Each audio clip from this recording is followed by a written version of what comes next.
What's going on, y'all? Welcome back to the Positionless podcast. This is episode 19. I do want to apologize for last week. We did record a podcast. We had a little technical difficulty. The mics didn't want to connect to the phone. We're not going to upload another shit audio. Nah. We're just going to re-record last week's. So we're going to be talking about a little bit of the last 2 weeks. But you have a quiz for me today. Yeah. I do want to say, to preface, last week's quiz, it was recorded. I might put it up in a short, but the audio's so shit, I don't know. I ran through that motherfucker. Last week I had such a good quiz. It was guess the player for the trade package. 10 for 10. I didn't really want to pull it out again because there's not that many trades. I didn't want to do trades for like so long ago. And, I was gonna say you could have done role players. could have done long ass trade, like long ago trades. I could have, but I switched it up today. I might do that next week, brother. Hey, I'm gonna ace that shit. But today I've got a really simple one. It's pretty much yes or no. But have these people played together? Yes or no? And if the answer is yes, then tell me What team? when they played together. Okay. All right? First one: Kawhi Leonard and DeMarcus Cousins. Kawhi Leonard and DeMarcus Cousins. Let me think. Boogie played for the Kings, of course, to start. Yep. Couldn't get a contract. Played for a lot of teams at the end of his career. Yeah, I don't think he played for the Raptors, Clippers, or Spurs, though, so I got to say no. He played for the Clippers in Really? 2021. Did he get minutes? I know he played 16 games, so 2021, wasn't that Raptors Kawhi? no, that was 2019. Okay, yeah, you're right. Damn. Yeah. it Boogie, is. I did not know you were Clippers. I thought he played for the Lakers briefly. Played for the Nuggets, the Lakers, the Warriors, and the Clippers, I believe. So Interesting. yeah, Never knew that. Next one: John Wall and Jalen Green. Yes, they played on the Rocks together Jalen's rookie year. No, they didn't. It was the year before Jalen Green's rookie year Damn. that John Wall played for the Rockets. So, did anybody besides Jayshawn Tate on the Rockets play with John Wall? I guess not. I just remember him playing with KPJ when he was still on the Rockets. Interesting. Oh, I knew man. that one would fool you because he did play for the Rockets. I could have but sworn they spent a year together, but hey, Nope. crazy. Next one: Tracy McGrady and Kyle Lowry. Just the absurdity. I feel like I have to say yes because it wouldn't even be a thing. Let me think. T-Mac at the end of his career. I know he played for the Spurs at the end of his career. I know he played for the Rockets. Yes. Yeah, they played together on the Rockets. They did play together 2009. with the Sometimes I Rockets. forget Kyle Lowry was a Rocket before he was a Raptor. He's a Grizzly first. Yeah. Kyle Lowry has one of those careers where it just kind of feel Weird. like he spawned in Toronto one year. yeah. But he did have a pretty decent, start to his career in other squads. All right, next one: Vince Carter and Trae Young. Did they cross Ooh, paths? I know Vince Carter retired with the Hawks, Yep. but that was like he got one more in him. I got one more of me. Was that with Trae Young or not? I don't think so. No. Yeah, they actually played 2 years together. Damn. Okay. Last 2 years was with Trae Young. Damn. Vince Carter, you played mad long. Yeah, he played up until 2020. For real? Yeah, he just was not getting any minutes on that team, but 2020 Vince Carter? they He's were crazy. on the same team. Next one we got Derek White and Tim Duncan. Did they cross paths in San Antonio? Derek White did not win a chip with San Antonio. But was Tim Duncan still there when Kawhi left? It's a good question. I'm saying no. Nah, they didn't play together. Okay. Duncan retired in 2016. Derek White joined the team in 2017. Okay. So very close to, but no. Next one, Dwayne Wade and Kyrie Irving. I know D Wade was on the Cavs at one point, but that was when they had Isaiah Thomas and a whole group of washed guys that got Little ragtag group of bandits over there. which Bron broke up immediately. trade deadline. They got a whole new roster. No, did they win the chip that year? I know they went to the chip, but No, they lost the Warriors. I wasn't sure which year that was. I know it wasn't the 3-1 comeback, and I don't think did they beat Year after, or 2 years after. D Wade and Kyrie. So let me think about D Wade's career. He went to Cleveland after, of course, his long stint in Miami. Went to Chicago for a little while. People forget about that.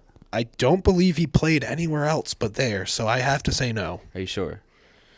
Well, no, Kyrie. no, Okay. they didn't. I was saying, well, Kyrie only played for the Cavs, Celtics, and Mavs, so Yep. it's got to be no. Yeah, no, they never played together. Next one. Derrick Rose and DeAndre Jordan. D Rose and DeAndre Jordan, who both bounced around at the end of their career. Yep. Is DJ still on a roster right now? I think he's still on the Nuggets. Is he? Yeah, I He think I might saw be. He might be. I saw him getting minutes early in the year, I think, No. actually. Yeah, I'm like, what is he No. doing on the court right now?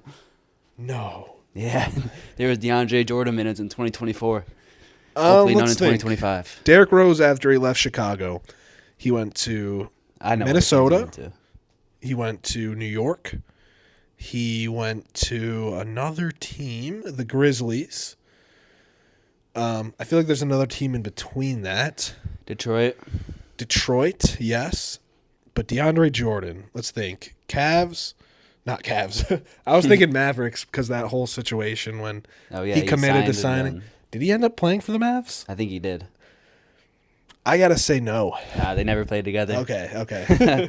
Just a two random ass like combination of players. I wouldn't be surprised if they did somewhere, but Nah, they didn't. Next one. James Harden and Blake Griffin. did Blake Griffin get a contract in Philly or something for like a 10-day? Maybe I'm just throwing players together. Maybe they played together. I mean, I know obviously they didn't play in LA together. Blake spent some time with the Celtics. He spent some time on the net. Yeah, on the Nets. On Yes, the Nets, yes. yes, in 2020. Okay, yes. Because I Good job remember going through that one. some porn star said they had a kid by a Nets player. Oh, yeah. Yeah, I do. Everybody thought it was Blake Griffin. Who did it end up being? I thought it was Blake, no? No, it ended up being like a random role player, but shit. I wasn't sure, but yeah, that does make sense. All right, Russell Westbrook and Rajon Rondo. Yeah, on the Lakers, I think. Yeah, they did. Okay. They did for 18 games. Damn, that's it? Rondo only stuck around that long? Yep. Where's he assistant coaching now? Is it with the Lakers? Or am I bugging? I feel like Rondo's an assistant somewhere. Not with the Lakers, but maybe Sacramento? somewhere. Maybe the Clippers. I think it might be the Clippers, actually. Yeah, they did play together. Gotcha. Kemba Walker and Isaiah Thomas. Oh, both Hornets guys. Did they cross paths with the Kemba Hornets or spent some somewhere time with the later in their career? Celtics. I don't think IT was on those Celtics teams, though. Ooh, they both played for the Celtics and the Hornets. I feel like, did Kemba play anywhere else? He did. I'm going to say no, though. No, they didn't. Okay. Where else did Kemba play? Played in Dallas for For real? for a few games. I didn't even know that. All right, got a few more left. Chris Paul and Carmelo Anthony. CP3 and 007. What she won for? Man, that's a tough one. Let's think about They Chris both played Paul's for a career. lot of teams at the end of their career. So Chris Paul, obviously, New Orleans, didn't play with him there. Didn't play with him in LA. Didn't play with him. Ooh, Houston? I know Carmelo Anthony bounced around. I know he played for the Blazers. Did they play together in Houston? I think they did. Yes. They did. Okay. That was let's the go. year where Melo signed there, and they cut him after 10 games. Damn. You remember That's that? tough. Melo was a hooper. He should have got the chance to continue hooping. Yep. He eventually did, but All right, how about John Wall and Dwight Howard? it's another matchup I believe happened on the Rockets. But I don't think Dwight Howard lasted long enough. No, they did not play together. They did, but it wasn't Charlotte? the Rockets. It was in Washington. Dwight actually played in Washington in 2018. Why do I did they actually play together They or John did. Wall was not? They did for like 20 games, then John Wall got hurt. Damn. Yep. I do not recall that in the slightest. I'm Well, sorry. there was a Dwight. time where Dwight played for like a new team every single year. So Yeah, it was like Houston, Charlotte. He actually played for a Washington. while in Charlotte. I do not remember the Washington days at all. I remember LA. I feel like there's another random losing squad in there. probably. Damn.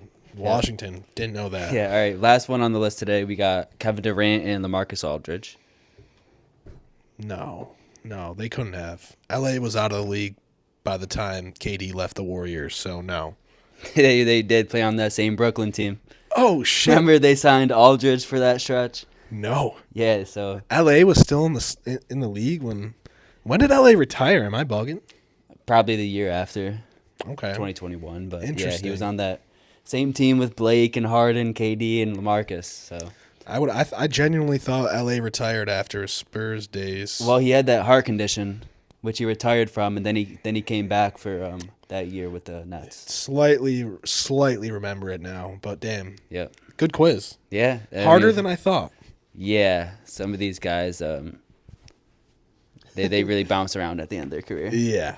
I was gonna throw Kemba and Luka together, but that was pretty much just did Kemba play with the Mavs? Yeah, Which I probably would have said no because I didn't remember him with the Mavs, but yeah, I mean I probably would have said yes just because Luka's only played for one team. It wouldn't make sense. Exactly.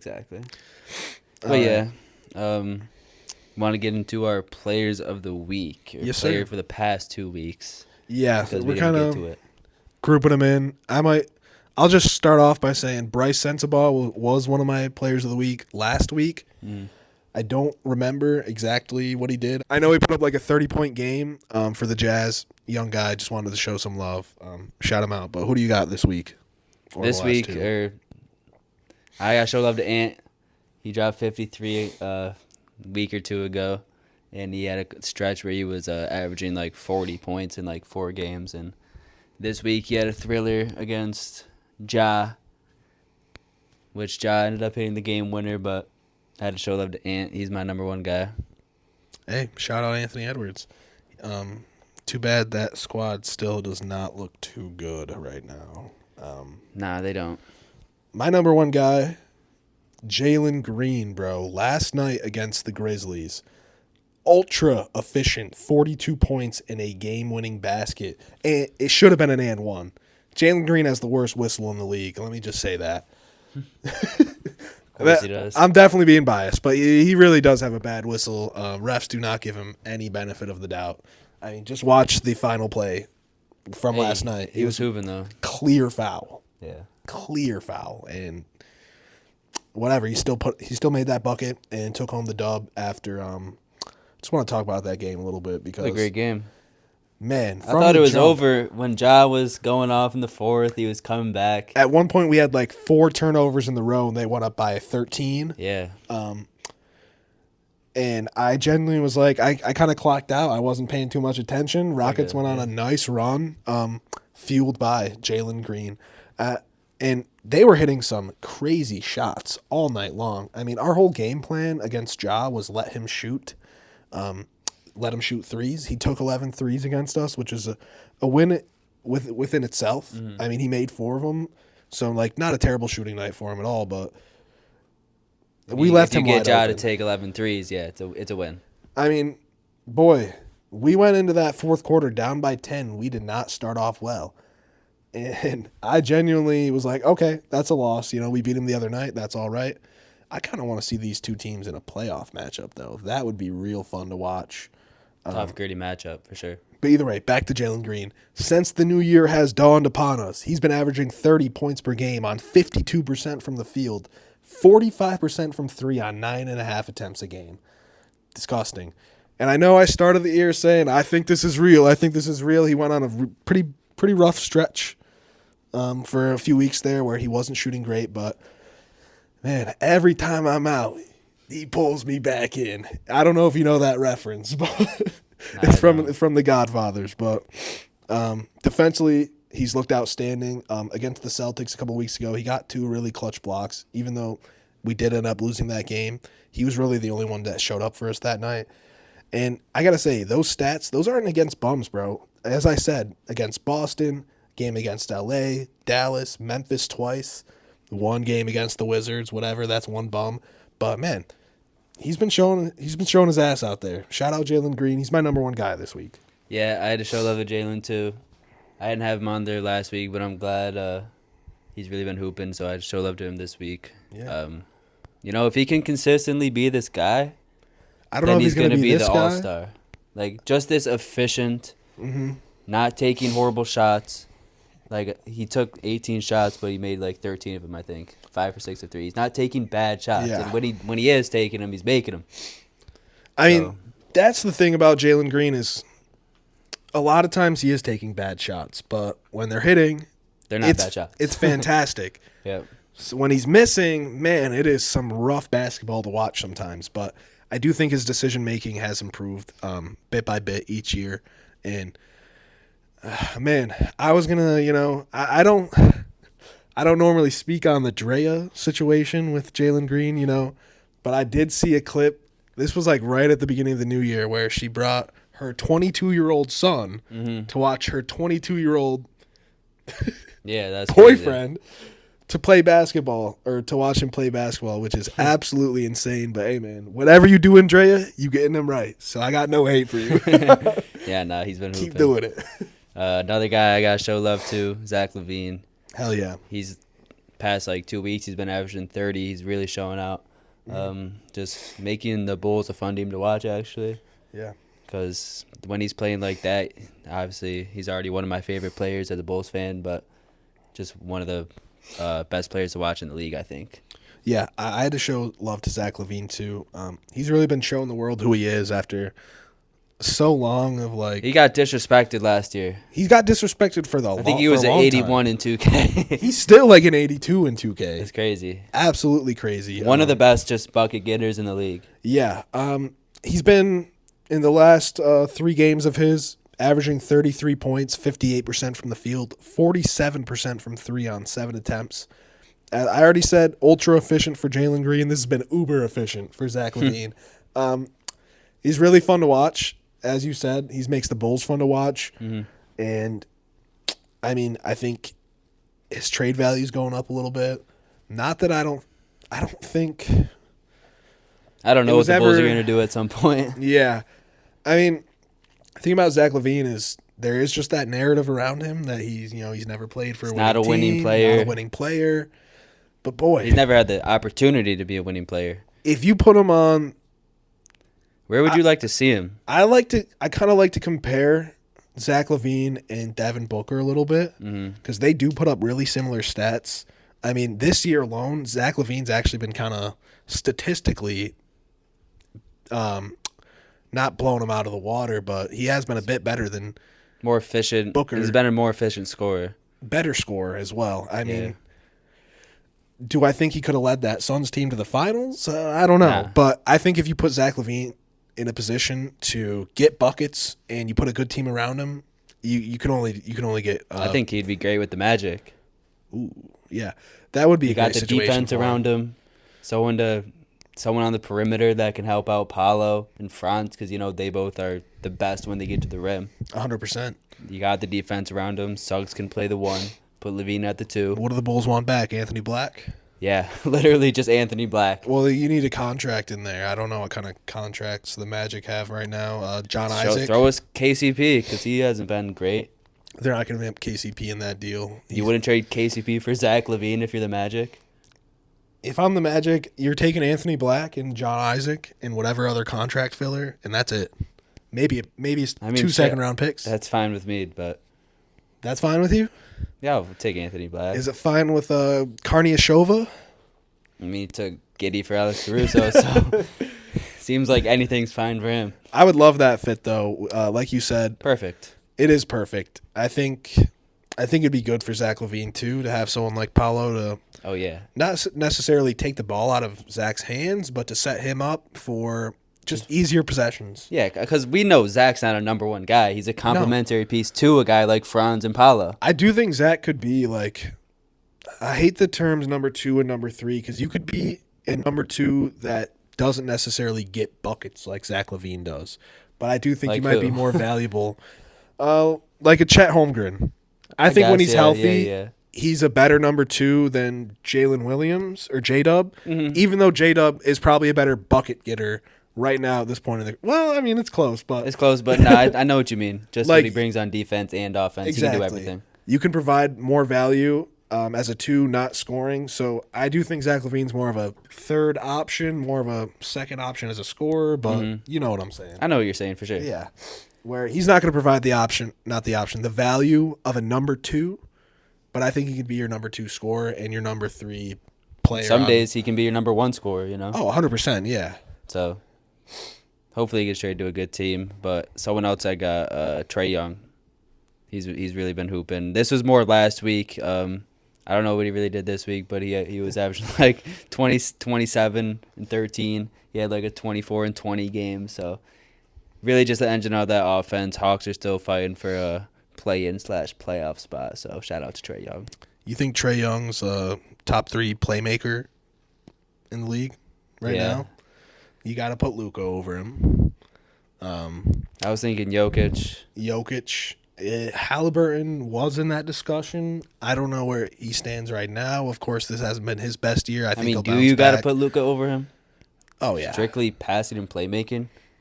Well, I just think the gravity's the wrong word. I think the attention that Luka creates with his offensive game does create a lot for other players around him. Yeah, he does, but like Trae Young still creates so much He is attention a himself. fantastic passer as well. He can make any pass on the court. Like That's a at some discussion. point, you get to a level where, like, you can't really surpass it. Like you can make any pass on the court. Yeah. So he's up there with all the greatest playmakers in the league right now. Yeah, I would say. he's fringe top 3 Yeah, playmaker. I think he's in the same league as Luka in terms of playmaking. I'll agree with that. My third guy, though, wanted to shout out C.J. McCollum. Of course, he put up that 50 ball to start the year with 10 threes. Yeah. Which was, I said the Bucks need to pick up the phone, even though He ain't got shit to trade for that contract. No, shit. We'll throw you Chris Middleton and a 2nd-round pick, buddy. No, I'm just kidding. But You don't even want that. I wouldn't want that as a Bucks fan. Nah. But he also put up 38 against Philly in a rare win for the Pelicans the other day. It just seems like when CJ's scoring, Pelicans actually might catch a dub. They look like a team. They look like an NBA basketball team. Yeah, otherwise, no. He did have a stinker. He put up 9 points in a tough loss, but At just this wanted to point, show he's like 35, so. CJ is not 35. 33? No. You don't think, what? He's probably 31 at most. What? Come on, he's been in the league for a minute. I'm looking up CJ's age. 31. Let's put the over at 30. 32? I'm going over. He's either 32 and a half. Over's at 32 and a half. What are you taking, I'm still brother? going. I thought he was at like 34. I don't think so. Maybe he's not that old. I'm taking the under. Maybe he's 32. He's definitely not 31. Oh, damn. He is 33. Yeah. Okay. He's bugging. getting up there. Damn, I didn't know that. What do you mean, bro? I mean, I in knew Portland for like 10 I knew he plus was years. a vet, but I thought he was like 30, a little bit over 30. That's like still almost prime. But for a guy like CJ, he can get in the mid range. I guess he never relied on his athleticism. So Not at all. He's more of a skilled, shooter. Get to his spots. Exactly. But just the last guy I talked about him earlier was Ja. He had that game winner on the Timberwolves and the Grizzlies. They've been looking good. They're going for that 2 seed against the Rockets. That's why that was. They such just a big lost game. twice. That's why that was such a big game. That was so close. But We just gave him 2 L's. You're not getting this 2 seed, son. yeah, it's gonna Rockets be do close have a coming down the stretch. Tough stretch coming up of games, but we've been showing out so far. Yeah, I think every game's gonna be tough Yeah. coming into the second half, unless you're facing, the The Pelicans, Wizards. the Jazz. Dude, the East has 3 teams with 8 wins right now, which is disgusting. The Hornets, the Wizards, and the Raptors all have 8 or 9 wins. Trying to capture the flag. Well, the West, it's only the Jazz that has sub 10 wins. It's just kind of disgusting that there's 3 teams in the East with 30 losses right now, and we're The 40 East games. is really the East is, the bottom half at least really bad. Boy, if the Rockets were in the East. No, I'm kidding. We're the 2 seed in the West. Let me stop.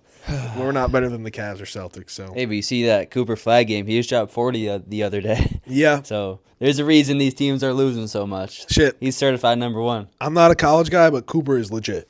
Just Yeah. from what I've seen on highlights and stuff, and before that, he's real legit. He's gonna be like like the Michael Jordan of Jalen Williams. You know what I'm saying? The LeBron James of Gordon Hayward's. I saw that too. I saw that too. Nah, but Jalen Williams, what are you talking? That's not even a comparison. He's Okay, so yeah. much more bigger than Jalen Williams. I meant more of like what's it called? A Swiss Army knife of wings. You know, like he can just do a little bit of everything on the court for you. I don't think he's going to do anything at a super elite level, except maybe his defense, which Dude, his inside game. You don't think yeah, he's gonna? I don't know if in the NBA he can dominate people with his size quite the same as in Obviously college. not. So But I he's don't know still how got the much. mid range. He's got the footwork. He can shoot. I People think are saying Tatum, Tatum. I was going to say kind of like a Paolo. Paolo. Yeah, I mean, someone that could body you. Probably like the mix in between. Whew, that's scary though. Yeah, it is. Because he's got the power, but he's got the finesse too. But I'd say a little more finesse than. I don't know. I don't. Is it jump shot like that? Yeah, Is he jump can shots shoot, he like can that, shoot. like Tatum? I thought he was more. Of a, Probably not as much as Tatum, but okay. shit. Well, of course, he's you a never rookie know. coming Yeah. into the league. I mean, Jason Tatum didn't come in as a 39% 3-point shooter or 35% 3-point shooter like he Shit, is I think now. he did. He did? Okay. I think he did. Jaylen Brown didn't come to the league as Oh, a yeah, 35% 3-point Nah. Stop. But But yeah, no, Cooper Flag definitely the number one pick. But let's get into the games that we assigned each other.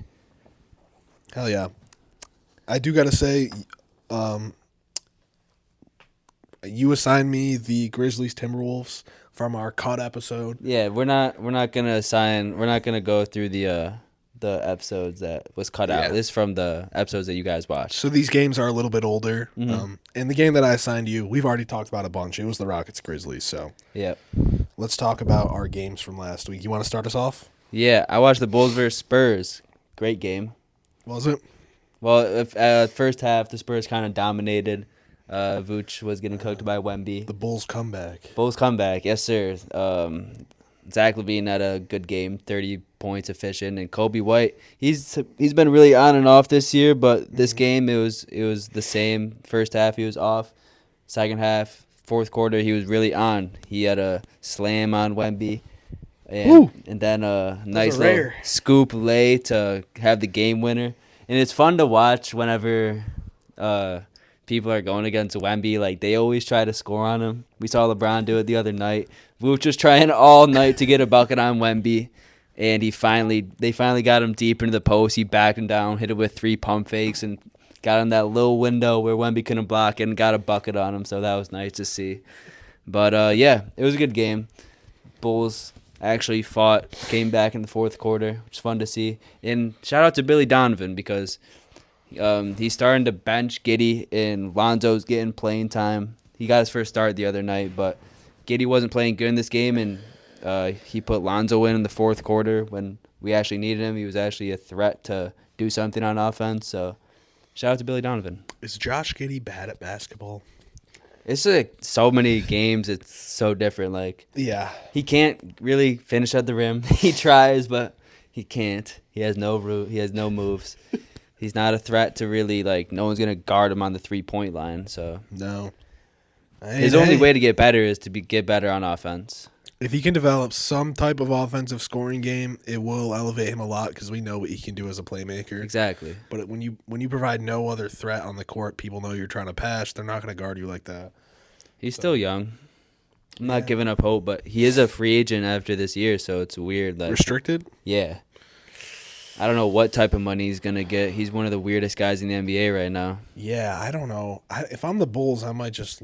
I don't want to pay him over 20. I was going to say $20 million. It sounds like 15. I'll give him 3 year. Whew, but you don't think 45. maybe 3 the year Nets 50 maybe. the Nets want to throw him something. I mean, Probably could let him sign there. I don't even know if the Nets would be willing to pay him though. I mean, especially if they get a Cooper Flag, I'm just going to be like, "Listen, bro, we do not want you on the rebuild." Hey, you could throw some lobs to him. I'm good. I'm good. I'll take Cam Johnson and Cooper Flag combo, you know? Cam's Cam gotta Johnson. get I traded. meant Cam Thomas. I'm Okay, bugging. okay. I keep mixing those two up in my head sometimes. Both Cams on the Nets. But the game you assigned me, Kings Warriors, it wasn't the best of games. Kings dominated the Warriors. An absolute offensive showcase by Malik Monk, which was one of my players of the week last week, which from that episode that got cut. Boy dropped 26 on only 14 shots. 5 of those were threes that he made. Also dished out 12 assists and was overall one of the best games I've seen from Malik Monk personally live. De'Aaron Fox wasn't playing this game, and he has, like, when De'Aaron Fox isn't playing, Malik Monk does kind of take another step up in terms of playmaking and basically running that offense almost. I mean, of course, you're going to have some Sabonis hub Of course. runs, but Malik Monk, really impressive. I'd love to see Keon Ellis starting again. Played great for them defensively. This was the game where Draymond kind of wrecked him 2 possessions in a row and was ejected because he was arguing a call that was absolutely unnecessary because, A, it was definitely a moving screen, didn't get called for a moving screen, said that Keon Ellis flopped when he clearly got wrecked. Steve Kerr comes out into the court yelling about it. He got ejected. So did Draymond. So did the Kings coach, Doug Christie, for standing up for his players. I did say this in our cut episode. I just want to give a huge credit to Doug Christie. He's actually really took a hold of that locker room and brought this team together again in a time where we thought it was over for the Kings.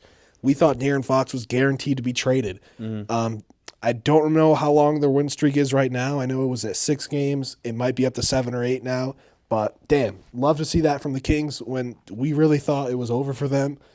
I mean, there's still a good chance that they do blow this team up soon, but I don't think it's before the trade deadline anymore. Yeah, no, they're right in the mix of things right now. Fighting for play-in, maybe the playoff spot. Like you said, ever since Christie has become the coach, Malik Monk has really been balling. He has. Looks like he's got more opportunity. So shout out to Doug Christie. But in this game, Kings were killing it on the offensive glass all night long. Sabonis was just kind of dominating down there, which I want to shout out Sabonis too, another person that could have been a player of the week. He had like almost a 30 rebound game. He had 22 points and 28 rebounds the other night. He's I an cannot animal. remember against who, but yeah, he is an absolute animal on the glass. For the Kings, I just want to say, Yeah. for the Kings, I think they just need to get role players around Fox and Sabonis. Like, fuck the DeMar DeRozan shit. Let Keegan Murray go back to what he was doing the year before. I mean, I know he's just having a bad shooting year, but Well, it doesn't help that DeRozan's on the floor now. You're not getting the ball in the same spots that you were last year, that you were expecting to. The same shots are now going in other places. So don't name chase. Just go get good role players to put around your stars, Fox and Sabonis, because they play so well together. yeah, I never really understood the DeMar signing. Yeah, the DeMar signing. It really made no sense. Agreed. But for the Warriors that night, Buddy Hield was some real hot ass. A team worst, negative 25 plus minus on only 18 minutes played. I don't know how you play 18 minutes and the other team scores 25 more points than your team does when you're on the floor. That's actually insane. Actually embarrassing. 22 turnovers for the Warriors that night. Not good enough. 5 of those were by Draymond, and he only played 25 minutes before being ejected because he was mad they were getting cooked. I mean, I think the Kings ended up winning by almost 40. Kevin Huerter off the bench played great for the Kings as well. He had a real efficient 16. Hit a couple, timely threes for them. And I think I'd prefer Kevin Huerter off the bench with Keon Ellis starting because Keon provides so much defensively. Mm-hmm. You're not going to get too much from him offensively, and sometimes you really need a killer off the bench, like a Kevin Huerter who can come in and warm it up for you. Yeah. Well, because, Malik Monk's been starting for them most of the year, actually. But Yeah, he's starting now. it's a tough call for that Kings rotation, but anyways, he's starting because De'Aaron Fox hasn't been playing. But anyways, just an overall blowout for the Kings. Embarrassing for the Warriors. They've been They're kind of in shambles right now. Yeah, after a real good start, absolutely 180 and have been real bad. But Draymond had some dumb comments too. He's like, about Nurk, no, I mean, that shit was stupid too. But this brother needs some help. No self-awareness, but about the organization, he's like, yeah, we're not going to mortgage our future to win right now. We can have both or some shit like that. He said, me, Steve Kerr, and Steph Curry agree not to trade our young assets to win now. Okay, well, Are you're you not going to stupid? win now, and the future is not really going to be shit. Like, Kuminga, I like him as a player. He ain't Steph Curry. He might not ever be an all-star. Yeah, it doesn't make any sense because Moody's you don't. not shit. He doesn't even play. If you Pod's had his ass. if you had like I'm trying to think of a young player that really does have that potential but hasn't quite shown it. Like Shaden Sharp, he's not the right guy, but I mean, I don't know. If you had a guy like this guy's obviously shown it, but J-Dub, like if you had Yeah. a young guy, obviously even you're not then, gonna trade I'd trade J-Dub. him for Lauri Markkinen, Okay, maybe not. because it's like who else? J-Dub's would they not really a good trade for? example because he would actually. He already be, showed how good he is. Yeah. J-Dub would be fantastic in the Warriors system. I Oh, want to say insane. that. But I'm trying to think of like if you had a Franz Wagner, where I don't think he'd necessarily be bad in that system, but I don't think he'd be what we see still think now he'd with be the really Magic. good. I think he'd be good, but he'd probably be better than Kuminga, which is my point. If you even had someone better than Kuminga, I'd still mortgage my future. I to mean, win you now. have Steph Curry now, so he's not going to be there. If you want to have a chance of winning anything, you have to give up some of your future. Franz isn't the right guy either. He's too good. Yeah, I can't think of anybody right now either because they'd have to be really young. But I mean, Pajemski is another guy that they said was untouchable, which is silly. he had a decent rookie year. I don't know. Warriors, yeah, you need to figure out what you're going to do. Are you going to try to win now, or are you going to trade Curry? I was about to say at this point, just trade Curry. Because if I'm Steph If Curry, you're not going to mortgage your future for now, mortgage your now for your future. Genuinely. You're not just going to be a middle of the road, mediocre team. if my name is Wardell Stephen Curry, and I hear that from Draymond, I'm like, bro, what are you talking about? Apparently Curry had talked to him and agreed with him. I want I don't believe shit Draymond championships. says, though. I want another championship. Do you? Are y'all not hungry? Exactly. I'm starving, brother. Give me You some. only got a few more years left. I also It's remember only a matter of time till he joins Brown. we did not say what we were doing for this episode. We're There you talking go. about the top 10 young cores. Yeah. But before we get into that, let's talk about the Jimmy Butler situation. Yeah. Paolo, Zion, Kawhi coming back. All that happened in the last 2 weeks. We got to get into it. 3 great forwards coming back. I mean, I don't know. Zion, it's not like he's going to do shit with the Pelicans. They're still going to be a lottery team at this point. They're just going to get a worse pick. He was fun though in his Yeah, first he had game that back. 360 stunk. Like, He looks to be in great shape. I genuinely Does look did very not slim. recognize him on the court for a moment. I'm not getting fooled by this shit, though. I just saw a picture of him getting drive-through at a Wendy's. Nah, that was Santel. That must have been old as hell because I saw the same shit. Yeah. Drive through at Wendy's is crazy. Right before the game. Nah, but Bro was loaded up on 3 biggie bags and then did a 360. I mean, I'm happy he's back. I love watching him play, but the Pelicans are just still cooked right now.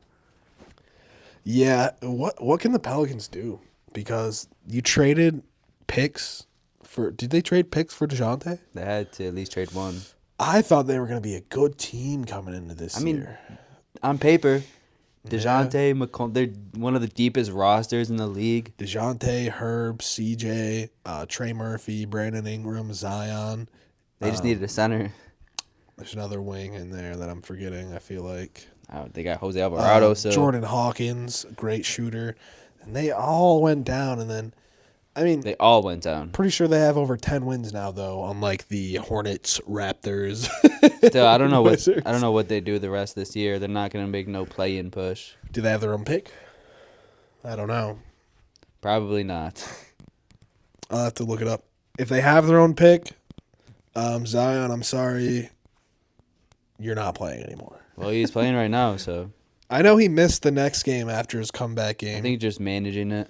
Yeah, I figured as much. Kawhi came back, had a pretty decent outing. His first minutes back. He's still playing like 20 minutes a game right now, though. Slowly coming back. Yeah, I mean he's gonna be a little bit rusty.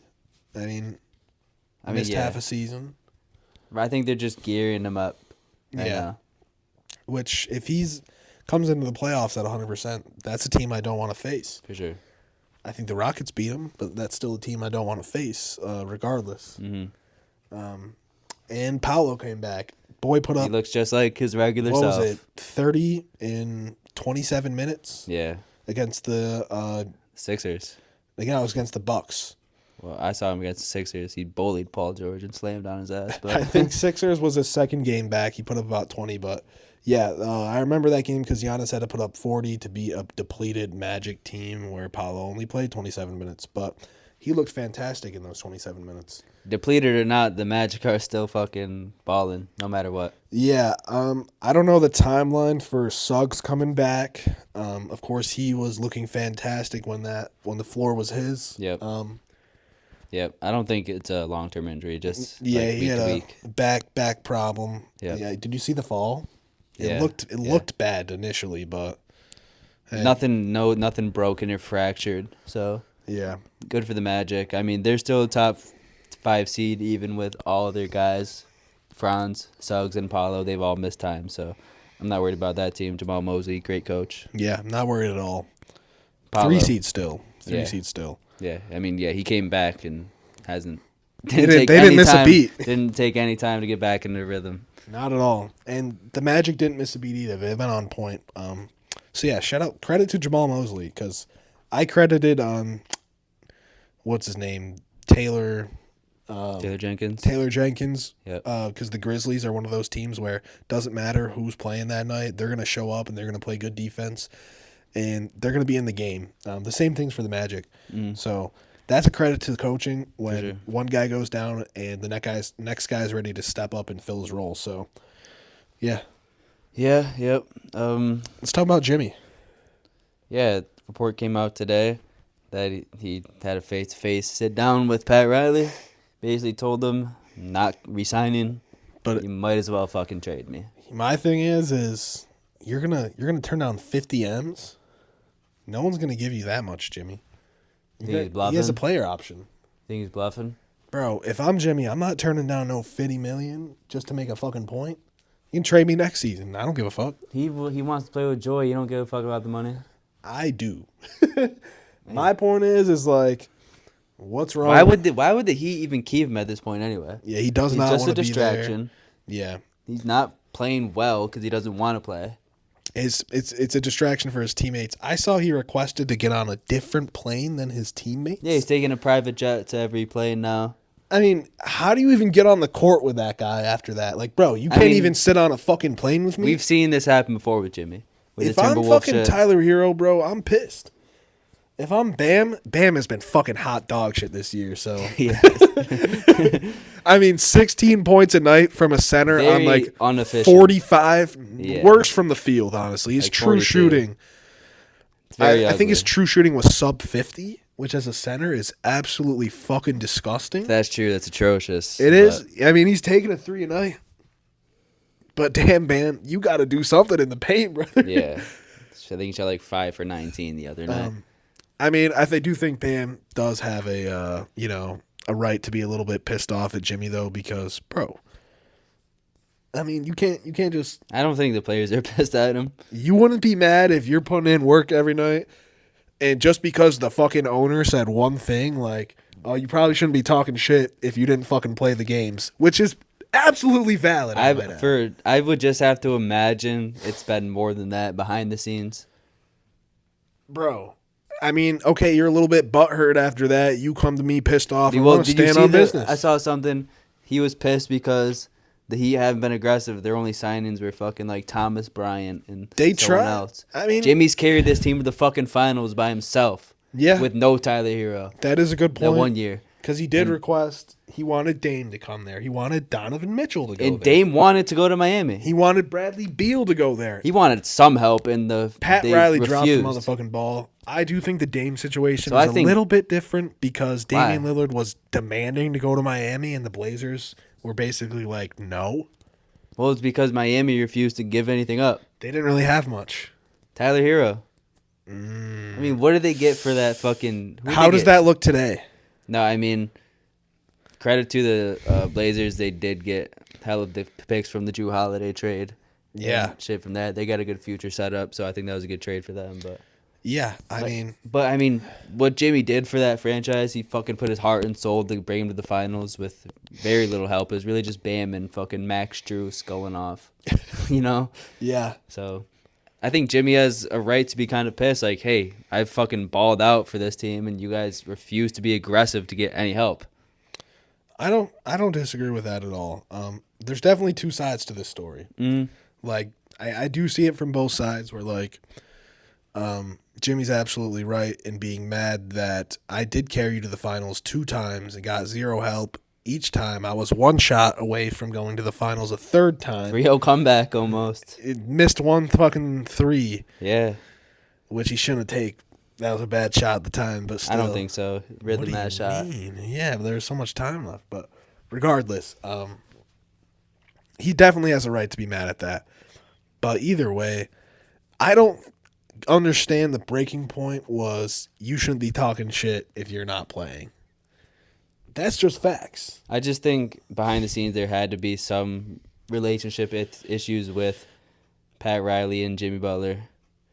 Bro, they got to sit down like men and figure that shit out. I mean, they just did. The face-to-face convo. And I mean, before this. I mean, before it reaches this point. Like, I'm sure they've had a conversation. Pat Riley, Pat old ass, Riley- got to retire. You see that Sleep. maybe I am washed.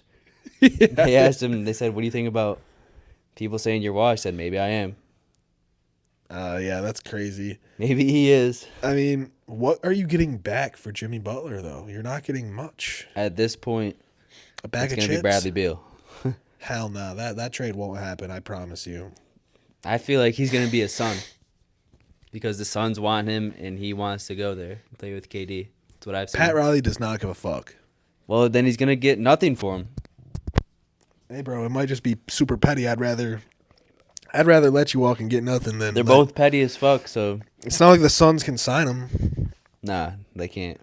So I'm gonna be fucking petty. Okay, finish out the year unhappy, you well, bitch. I mean, he said he wants to play for literally any other team but Miami, so But does he really? Does he really? At this point, if I I'm Pat don't see Riley, him finishing the season with I'm Miami. gonna make a few calls and see what I can get back. If it's literally like nothing that I can get back, if I can't get back more than like a few 2nd round picks, bro. Dude, you can. You're at least getting a few 2nd round picks. Jamie Butler. I mean still more Jimmy than Butler. that. I mean more than that. You're Because gonna that get shit's a fucking decent worthless player. to me, honestly.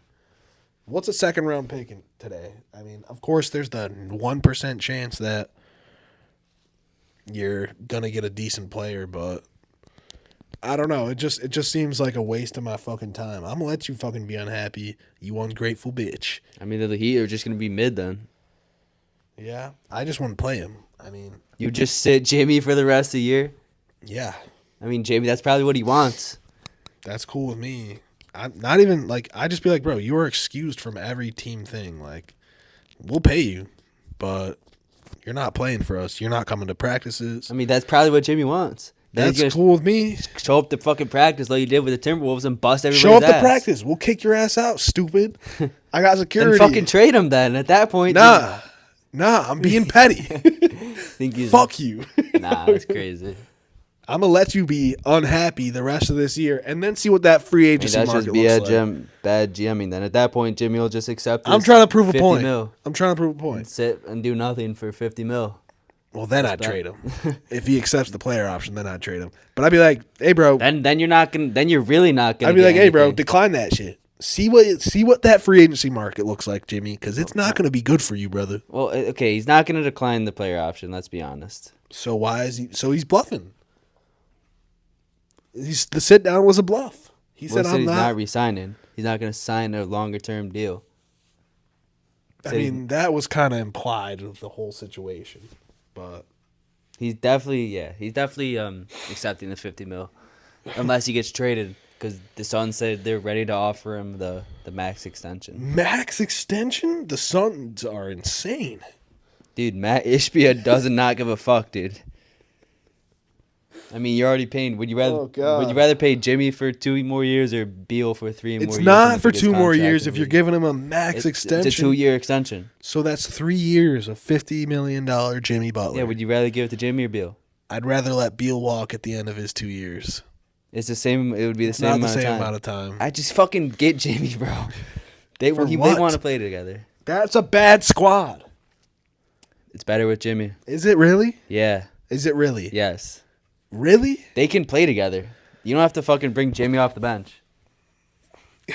I don't know, Jimmy man. can play small forward. You know how I feel about the Suns. If you watched any of this podcast before, you know how I feel about the Suns. This guy hates the Suns. It's a fucking poverty franchise at this point. Am I wrong? I think they're going to be in the playoffs. It's not looking like it. Nah, because they don't have Jimmy yet. Yusuf Nurkic has been benched for them, and they're going to trade him for Nick Richards. That'd be a huge upgrade for them. It's not a huge upgrade. Let's not get this wrong. It's He'd be a better starting player. center.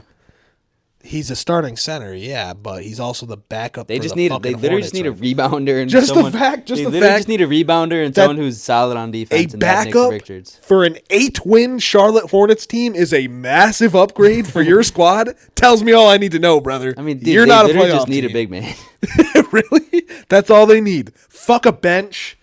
They just need a big man. Fuck a point guard. I mean, They got Tyus Jones, yeah, 20 minutes a game. Tyus Jones. He's not really doing shit for them. Well, he's starting now. For now, yeah, when Brad's on the bench. I don't know, man. But I think Jimmy's gonna end up there, just based on the reports. Suns, please mortgage your future for Jimmy Butler. As a Rockets fan, What future? yeah, they don't Beal have isn't him. their future. I'm sorry. I mean, you're not just giving up Beal. And you have all their picks. Who, the pretty much, Rockets? yeah. They have all their first round picks. Go ahead and trade your second round picks too to the Heat, bud.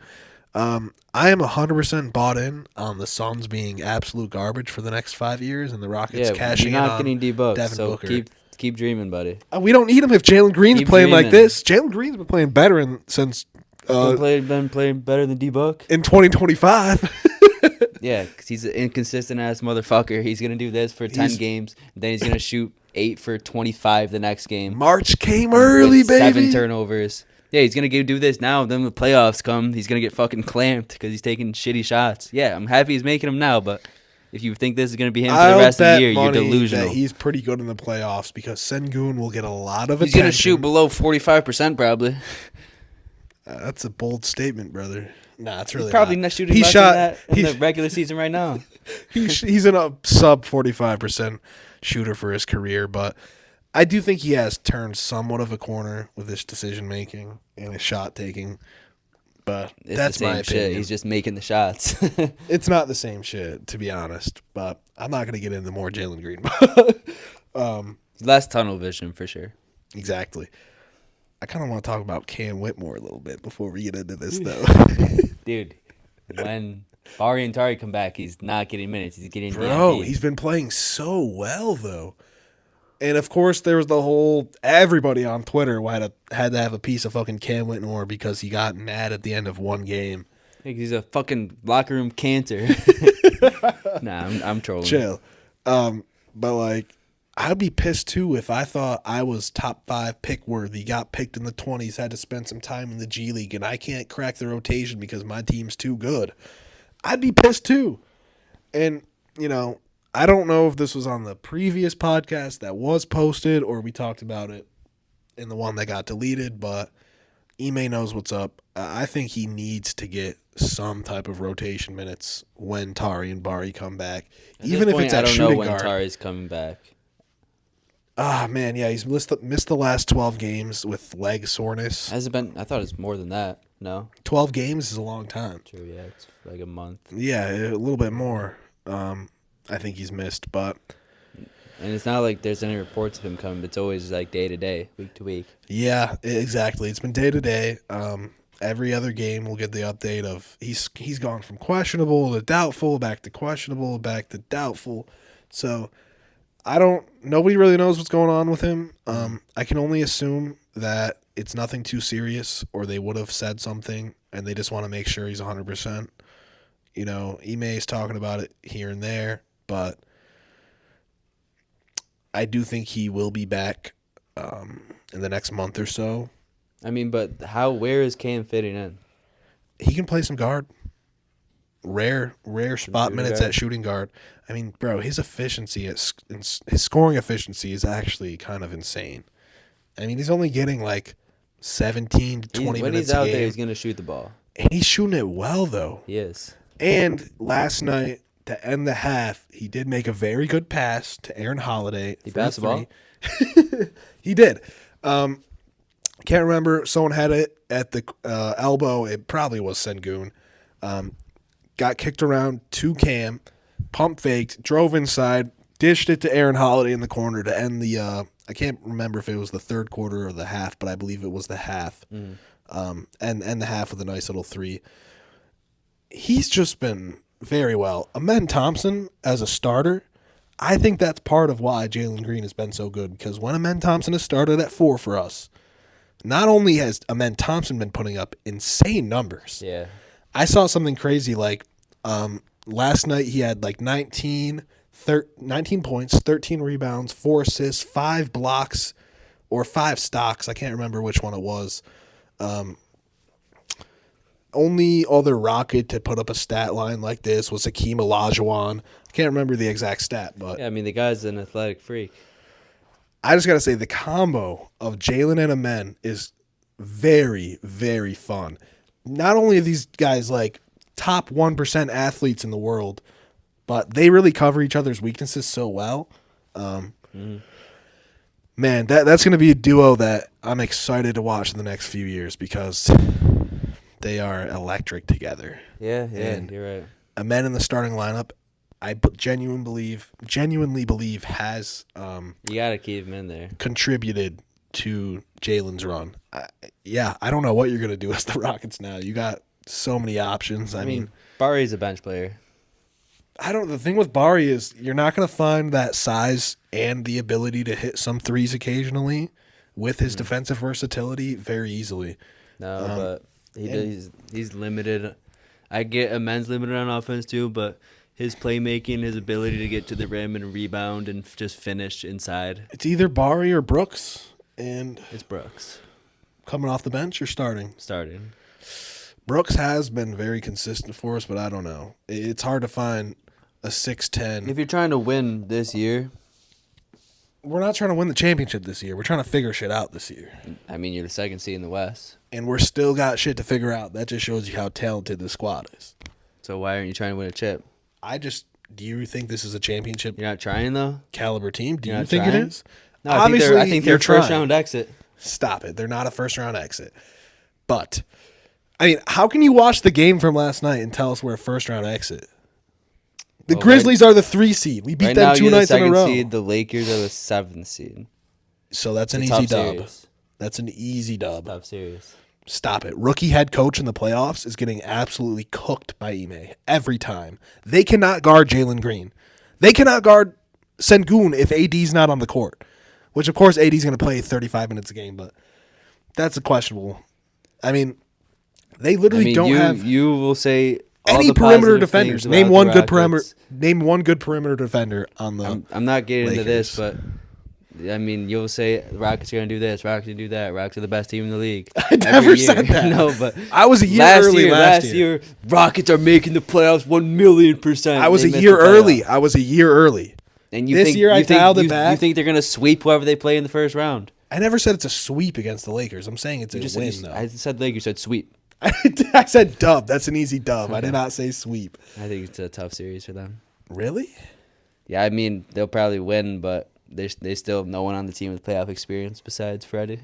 Yeah. Brooks, I guess. I mean, of course, playoff experience is huge, but I think the Lakers not. I mean, JJ Redick is a rookie head coach, brother. That's not a fucking big deal at all, dude. It's not a big deal. No. Just because you got LeBron? Dude, fucking rookie head coach, like they're running the same actions either way. It's like it's pretty much. And JJ Redick's been in the NBA for his career. Like, what's the big deal about a rookie head coach? The thing about the playoffs, Dude, bro, coaching is is every really adjustment just matters. coaching is really just getting the locker room right. No, it's and, not. and not No, it's running not. dumbass No, it's sets. not. Pretty much. Okay. Tell me that and your when defensive scheme. Tell me that when there's 5 minutes left, it's a 2-point game, and you got to make fucking 15 subs in the next 5 minutes because you need the right personnel on the floor for every possession. You don't think Redick's smart enough to do that? I don't know. I haven't seen him in the playoffs. Dude, I'll tell you if I have guess seen you're do right. that. Basically, every single regular season game, picking and choosing what lineups we're putting out there to close the game is Ime. You're acting like it's a crazy difference. They're five. I've games, also they're seen him five do that games as the ahead of him. Celtics. That's not anything insane. 5 games isn't They're anything a crazy. far better squad. 5 games is not anything crazy. They're a far better squad. I guess we'll see in the playoffs, whoever they play. I'd love to see that playoff matchup just to prove you wrong, brother. But enough Rockets talk for today. Yeah, I'm let's get over into our it. young chorus. I'm sorry if I turn this into a Rockets podcast all the time. I'm genuinely sorry for that. I like to talk about them. But, yeah, young cores. Yeah, top 10 young cores. Before we get into this, I want to say I didn't have the Mavericks on here. When I made the list, I didn't even realize Luka was 25 because our threshold is 25 or younger. We're considering for the young core. The Mavs really have Hardy, Luka, and Lively, so I guess you could put them on here. I didn't have the Mavs on here. Cause just Luka himself, yeah, I would take him over most of these teams, but I didn't have the Mavs either. If I did, I'd probably put them around 7 through 10, just because they really only do have Luka. And Lively, I mean, I guess you could throw Hardy in there, but I love Lively. I'm a Lively guy. he's a great center. But I don't know how much room he really has to progress with this squad specifically. I mean, he does what he does. Yeah, exactly. He's gonna get boards. He's gonna play good defense. He's gonna catch some lobs. Yeah. He's gonna be in the right spot. He's gonna hit one corner three in the playoffs. Stop it. But do you have any honorable mentions before we get into the top 10? Because I have a few. yeah, I got the Hawks. They got Jalen Johnson, Dyson Daniels, Kobe Buffkin. I really like him as a young player. I got the Hawks on my list. They just missed my list. Pacers as well with Halliburton and Ben Mathurin. I like those two, but everyone else on that team I really don't think has a lot of potential or they're unproven. I got them on my list. I got 3 honorable mentions: the Jazz, the Wizards, and the Blazers. I do like the Blazers' young core a lot with Scoot, Shaden Sharp, Anthony Simons, Donovan Clingan, and one of the better really young wing defenders, Tumani Kamara. Mm-hmm. So they just missed the cut for me. Honestly, I'm considering I've considered putting him at my 10 spot where the Pacers are, but Halliburton really moves the needle for me for the Pacers. For the Wizards, again, it's not a terrible young core at all with Alex Sarr, Bilal, Bub Carrington, Keyshawn George, or is it Keyshawn George? I think it's Keyshawn. I've heard both. I think it's Keyshawn. I really think it's Keyshawn. It's not. I know it's I'm spelled, telling you it's Keyshawn. It's spelled K-Y. I watched him in college. I genuinely think it's pronounced Keyshawn. Either way, they also have Corey Kispert, good young shooter, but he's also like 25. Yeah. And Jordan Poole, but I didn't have him on there either. They just don't have a guy. Yeah. Exactly. Jazz, it's really just Keontae George. They got Flip, Walker Kessler as well, and yeah, I didn't even consider the Jazz. An array of young guys like Collier, Taylor Hendricks, Cody Williams, and Sensabaugh who really haven't gotten enough run to prove themselves. Exactly. So at number 10, though, I do have the Pacers. Halliburton, Ben Math, Nemhard, Johnny Furphy, and Jarris Walker. Mm-hmm. Walker's one of those guys who really hasn't shown me what he can do yet. I was high on him coming to the draft, so I might be a little bit biased, but I think he can be a good player for them.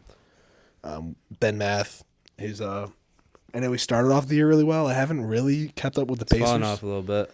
Honestly, the Pacers are one of my least watched teams in the league this year, probably. Yeah, same, honestly. Which is crazy. When they're not fast-paced like they were last year, they're not really that fun to watch. I was going to say, last year I watched a bunch of Pacers games because they were really fun and up and down the court fast, but what can you do?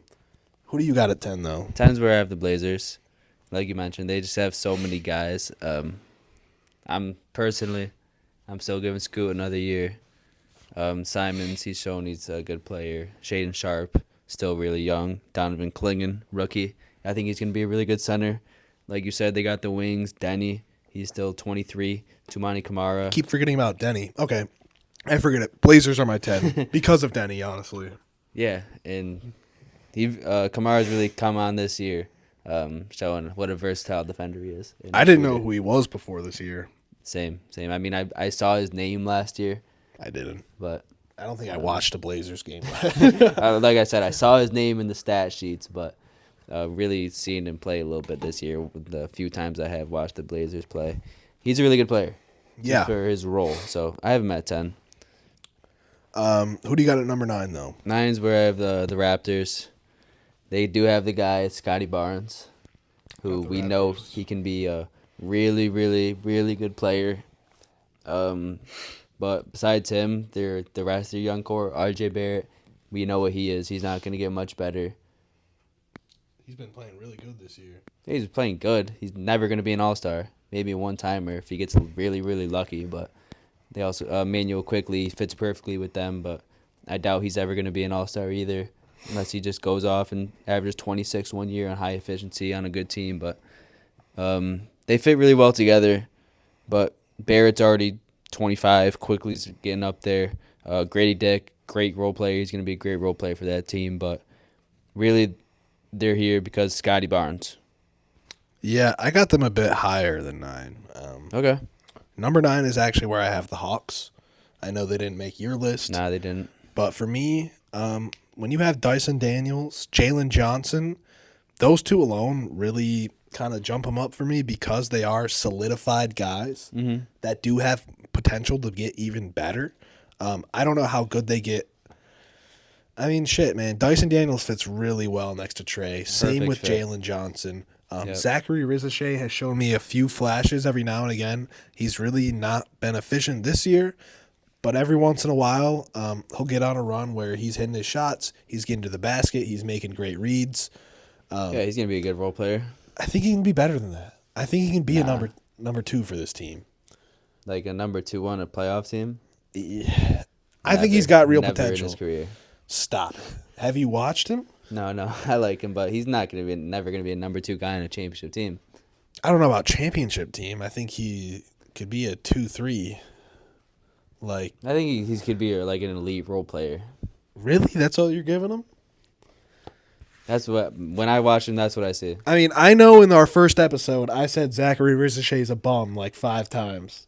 The first few For episodes. no reason. I mean, you never even watched him play. I did not.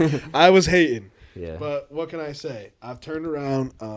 I think he's actually going to be a legit guy.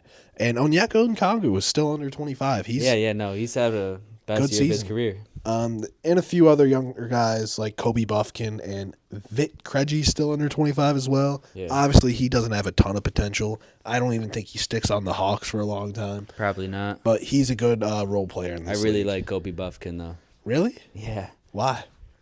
Cause dude, The name? nah. I mean, I think he'd get minutes if he didn't get hurt this year. I He can shoot, play. He can score.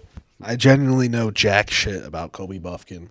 Hey, watch out the next few years. If you say He's so. one of my guys. Shit. He's only 21. Hopefully, he can recover from this injury. What happened to him? ACL. Oh, Yeah. tough one. Yep. But, man, I'm surprised you're that low on Zach. Like he can average 20 a game, 22 maybe. That's elite role player? Yeah, That's J-Dub right now. elite role player. No, J-Dub's definitely more than that. was gonna He's on say. such a good team, but I don't know. I I don't- think Zach's going to be not necessarily J-Dub, but like maybe like a couple time All-Star. But like I don't think he's ever gonna be a guy that's really creating for himself that much.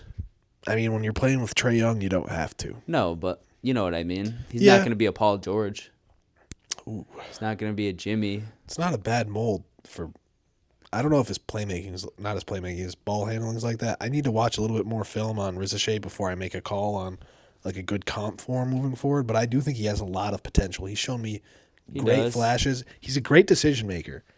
I think he can be in the pick and roll and make good decisions for you. But I don't think. I mean, his ball handling would have to really Improve a lot. develop. Yes. Which, again, I don't know if that's in the cards. I got to watch a little bit more of the Hawks. in Personally, I general. don't think it is. But I got the Hawks. I wish I could put them higher because I do really like Daniels and Johnson Mm-hmm. and Onyeka, and I think Rizichet has not gobs of potential, but He does have a lot. yeah, He's still really, really raw, and he is playing well. So yeah. Well, some nights eh. he's a rookie. But number 8 is where I have Charlotte. Hey, me too. LaMelo, he's definitely the guy. He's averaging 30 this year. Brandon Miller, I think he can be the perfect number 2 for that team. Mark Williams, he just had an insane night the other night. I know it was against the Suns with no big man, but he put up like 25 and 16 with like 9 to 12 shooting. So I mean, this team's still really young. That's not even mentioning their rookie this year, Tijan Salon, and their other guard, Nick Smith Jr. So I think this team fits really well together. I think it is a really young core. Like, every guy in their lineup is really part of their young core. So that's why I have them at 8, and they do have their guy and their number 2. I have them at 8 as well. I'm going to talk about my number 7 and my number 8 here and kind of compare them and talk about why I have the Raptors one spot above the Hornets here at number 7. Okay. So, of course, everything you said about the Hornets, LaMelo, B-Mills, Salon, and Mark Williams, I do think they can fit together in the future. Mm-hmm. The thing about the Raptors for me is they fit together right now, and Scotty Barnes is their guy. Scotty, RJ, Emmanuel Quickly, and Grady Dick, those guys can be a starting 5 with any center. Throw a center in there, I don't care. Mm-hmm. They can be a playoff team in the future, those 4 guys. Yeah. And a center, a decent center. And they also have some other younger guys like Jacoby Walter. I don't know much about him. Ochai Abaji, I liked him on the Jazz, but he hasn't really shown me much either. Yeah. But again, I think the cohesiveness of that 4, which I really think can fit together to make a really good team one day. I gotta put them above the Hornets because the only people I'm sure of that are gonna play the next few years on the Hornets, which I don't know, LaMelo, there's a lot of noise around him. But LaMelo and B-Mills, I think B-Mills does have the potential to be like a guy. Yeah, for sure. Especially legit number 2, I think. I think he could be a number 1. I don't. He's shown me a lot as a number 1 on that bad team. I mean, it's impressive. Number 1 for that mold is really tough. What do you mean? 6'7"? Is he gonna be like Kawhi? Well, yeah, you're right. Probably not number one. Definitely at his peak, a number 2 on a really good team. Exactly, I think so. I mean, I hate using Paul George again, but well, that is the comp for him. I think that's like his favorite player. He said of like his favorite player ever. He molds his game around him, so that does make sense. Maybe more of like not T-Mac because he's not. He doesn't really jump out the gym. I mean, he has postered a few people though. Yeah. I kind of like the T-Mac, but T-Mac was a number 1. I mean, B-Mills don't have that mid range like T-Mac, you know. Yeah, he could develop though. The mid range is one of those things where I think true. Once you get later in your career is when you start to develop it. Exactly, but that is why I have the Raptors above the Hornets at 7, just because I think they're a little bit more cohesive. Where Hornets have LaMelo, B-Mills. I haven't seen too much from Salawan or Tijan Salon. Tijan Salon. That's what I say. I don't know if it's correct. Tijan Salon. Tijan Salon. Jane Salawan. Nah, but I haven't seen him on the court too much. He doesn't get a lot of minutes, but he's a great defender from what I've seen. I don't know. Body. Mark Williams, I mean, very inconsistent. Yeah. He's still like 21 though. He is very young. I don't know how I feel about him too much yet. I mean, I'm really kind of picky when it comes to center sometimes. Like, I do love a defensive, gritty, rebounding center. But Mark Williams isn't that for the most part. Like, no, if we could just combine the skill sets of Jalen Duren and Mark Williams, I would fucking love that. Elite center. Yeah. But, well, actually, no, because neither of them really give it on the defensive side you're too right. much. But they're both dogs rebounding. Facts. And Nick Smith, I don't know too much about him either. Neither do I. So, that's my 8 and 7. Who do you got at 7? My 7 was Detroit. Cade, he's really shown out this year. He's got the running man in Ivy. I don't know if that's their long-term guy, but he's looked pretty good. They've also just got so many young players. Duren, like you said, he's still really young. We don't know what he's going to be or if he's their center of the future. But Asar, Ron Holland, Beef Stew, they still got, which I don't know if he's still part of their core, but well, he's been so far. Yeah, I mean, they just have such a young team, and I think they do fit around Cade. I think they're going to need more shooting. See if Ron Holland can develop it, because I don't think Asar will. But Cade by himself, I think he's a number 1 guy. Playmaking, for sure, shooting, just everything. So that's why I have him at 7, and hopefully one of these guys between Ivy, Asar, Ron Holland can really like develop with him and become that number 2 because I don't think it's really proven to be anybody yet.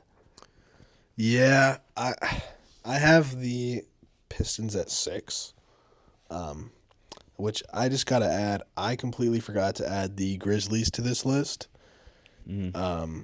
So that's kind of why I'm one Thought spot. Ja and Jaren were a little bit older. I did until I should have added them, but I completely forgot to do that again. I'll talk about what spot I'll put the Grizzlies at when I get to them. But like you said, they need that second guy to emerge for sure. Mm-hmm. Of course, Jaden Ivey has shown us a lot. Yeah. I just don't know if I want to commit to a backcourt of Cade and Ivy I for the agree. long term. I think both are great in their own right. And I just don't know if Ivy can flourish quite as well with Cade. I'd prefer more of like a role player type 2 next to Cade, other than like a go get a bucket guy. Ooh, imagine like Bilal Coulibaly next to Cade. That'd be nice. Yeah, he's But a 3 though. That's another amend Ron Holland. So what am I talking about? Yeah, right. Let me shut Just the fuck athletic up. guys.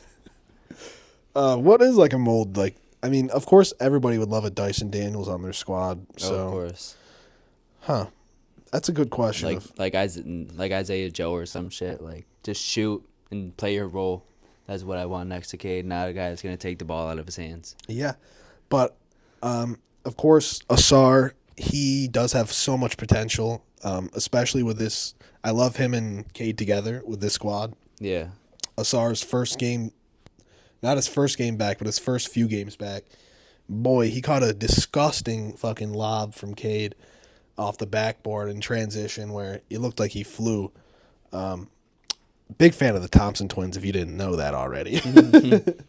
But Ron Holland, he hasn't shown me too much, but I think he can be a really good gritty wing. Probably more of a 4 than a 3. Same with Asar, which might be a problem in the future. But Duran, we've seen flashes of his offensive game.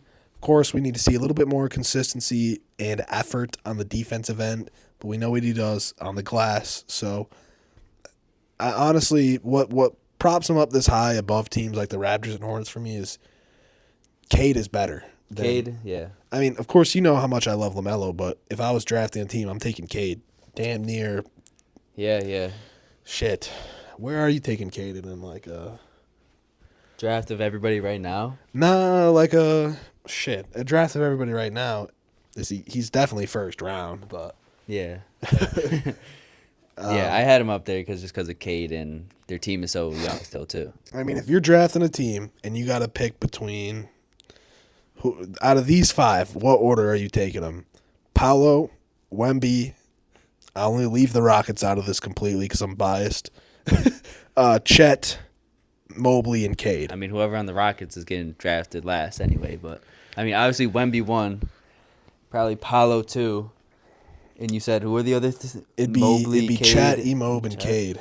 If you had to build a squad around these guys, I might be taking Cade number 3. I'd probably take Cade 3. I mean, Anthony Edwards is probably in that discussion somewhere as well. Oh yeah, Ant's already elevated out of this. I feel like.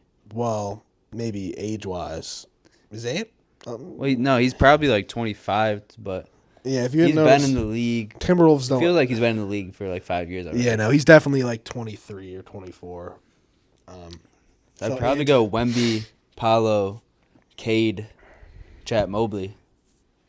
Yeah, it's probably not the best group of guys to put him up against because they're all bigs except him. Yeah, but just Let's go purely guards. If you Okay. got LaMelo, Yeah. Darius Garland, Anthony Edwards, Cade, and I'm not going to throw Jalen Green in this discussion. You say him already? No, I didn't say Halliburton, but I think we're taking everybody over Hallie right now. I mean, Yeah. Darius Garland's been hooping his ass off. Yeah, best player on the team. No, I've seen people say that. Well, Ant's got to go 1 just because of what we've seen. Yeah, Ant, But I'm taking Cade 2. probably K2, then DG. I'm taking Melo. Yeah, you're right. You're absolutely right. I'm taking Melo, then DG. And then I don't know who that fifth guard would be. Nah, fuck It it. would still be Jalen Green 5. Sorry. It'd be Quickly 5. It'd be Simons 5. It'd be Halliburton 5. Yeah, It you're would right. be Ja 2 probably. You're putting Ja over. Taking Ja over Cade, yeah. I'm taking Ja 1 actually. I'm Ja Taking over Ja Ant. over Ant? Yeah. I don't know. I man. love watching Ja. Anthony Edwards has been shooting the ball so well this year. It's kind of impossible he to has. do that. Like, think about what Ja can do. Of course, Ant can't do some of the things Ja can. Like, his playmaking isn't nearly at that level. But that's the give and take. I might be taking Ant because Yeah, of no, it because of is his so shooting close. It ability. is so close. And the defense. The big Yeah. body. Well, as I said, if defense was a little bit overrated for a while, but this year the team defense, even with And Rudy, it's just his build too. man. I think when he wants to lock in. Oh, I see what you're saying there. Yeah, Yeah. What about Rudy? Rudy has been bad, real He's bad. been bad this year. Yeah, They don't give him the ball, dude. I mean, Like, offensively, we one of know the- how bad he is, but But at least throw him lobs. Like he's always been a good lob catcher. he has and not set been screens. elite defensively this year, which basically removes all his value from the court. Man, the Timberwolves, they're in shambles, but anyways. Speaking of 6, 'cause that's who you just went on. Yep. And Mobley, that's where I have the Cavs. Okay. Mobley and Garland, there's really their two guys that are still, that's part of their young core. Mobley having his best season. Darius Garland with a comeback, shutting people like you up who were disrespecting him after one bad year. I was. Of Justin with D. Mitch, but Let me be the first one to say I was completely wrong about the Cavs. yeah. But that's really all they have right now. They got Isaac Okoro. He's a decent role player for that team right now. I like Jalen Tyson's fit with that team. I think he can be a guy that can grow with them and be their 3 for the future. And don't forget about the bucket getter, Imani Bates. He's still growing with that team. He's gonna take over their role after D. Mitch leaves. He's developing him right now. Don't forget, Imani Bates is still only 21 years old. That man is a bucket getter. You were saying, don't forget the bucket getter. I thought you were about to say, like, Karis LeVert or some shit, and I was like, is he under 25? Nah, I'm trolling. Monty Bates. Put Imani in the G League, he'd probably hoop. I'm surprised he's not in the G League, honestly. Yeah, right? I have the Cavs at 5 here. Honestly, I might put the Grizzlies under this Cavs squad, so if I had to put the Grizzlies somewhere, I don't know, because Ja and Jaren is so good, but would you rather have Would you Ja? rather have John Jaren or DG and Mobley? I'm taking John Jaren. That's tough because as much as I hated on both those guys before the season started, I was saying DG can't do it. DG Yeah, you hate him. you can't have a small backcourt with DG and Donovan. Mobley has been garbage offensively. He has not shown me any aggressiveness. They just needed a coach. Boy, they proved me wrong this year. DG hooping his ass off. Genuinely, as probably as like you were joking about it, he might be their best player this year. I mean, Donovan Mitchell has been having an off year, I think scoring wise. with DG, it's like, yeah. But it's give and take with those two. Any one of those guys can lead the offense any night. It just happened to be more DG so far this year, which is really impressive to me because I genuinely questioned his ability to run an offense at You're tripping high for of a that. level. You were tripping for that. I was tripping big time because as much as he did show me that one All-Star year, I didn't think he can do it consistently with a with another like scoring guard in the backcourt. ball heavy guard in the backcourt. Ayo, pause on the heavy balls, but Mobley has shown me so much as well defensively. He doesn't have the DPOY like a Jaren does. He's right there though. I He mean, I is think he right finished there. second last year, or the year before. Like Wemby they're in the finished same second tier. last year, so he might I think the have been year third. before.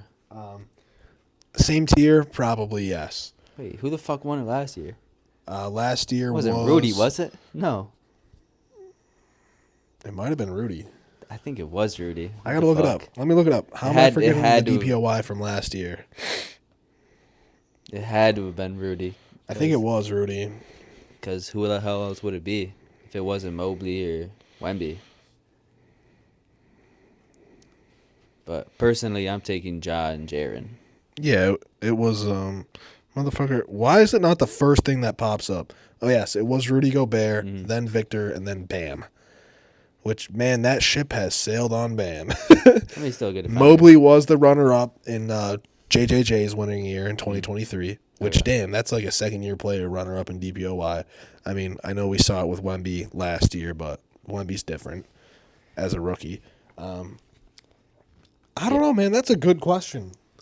It'd probably take the Grizzlies, but I Yeah. love the versatility of DG and Emo because Darius Garland can cut up that backcourt. He can hit threes for you. He can drive.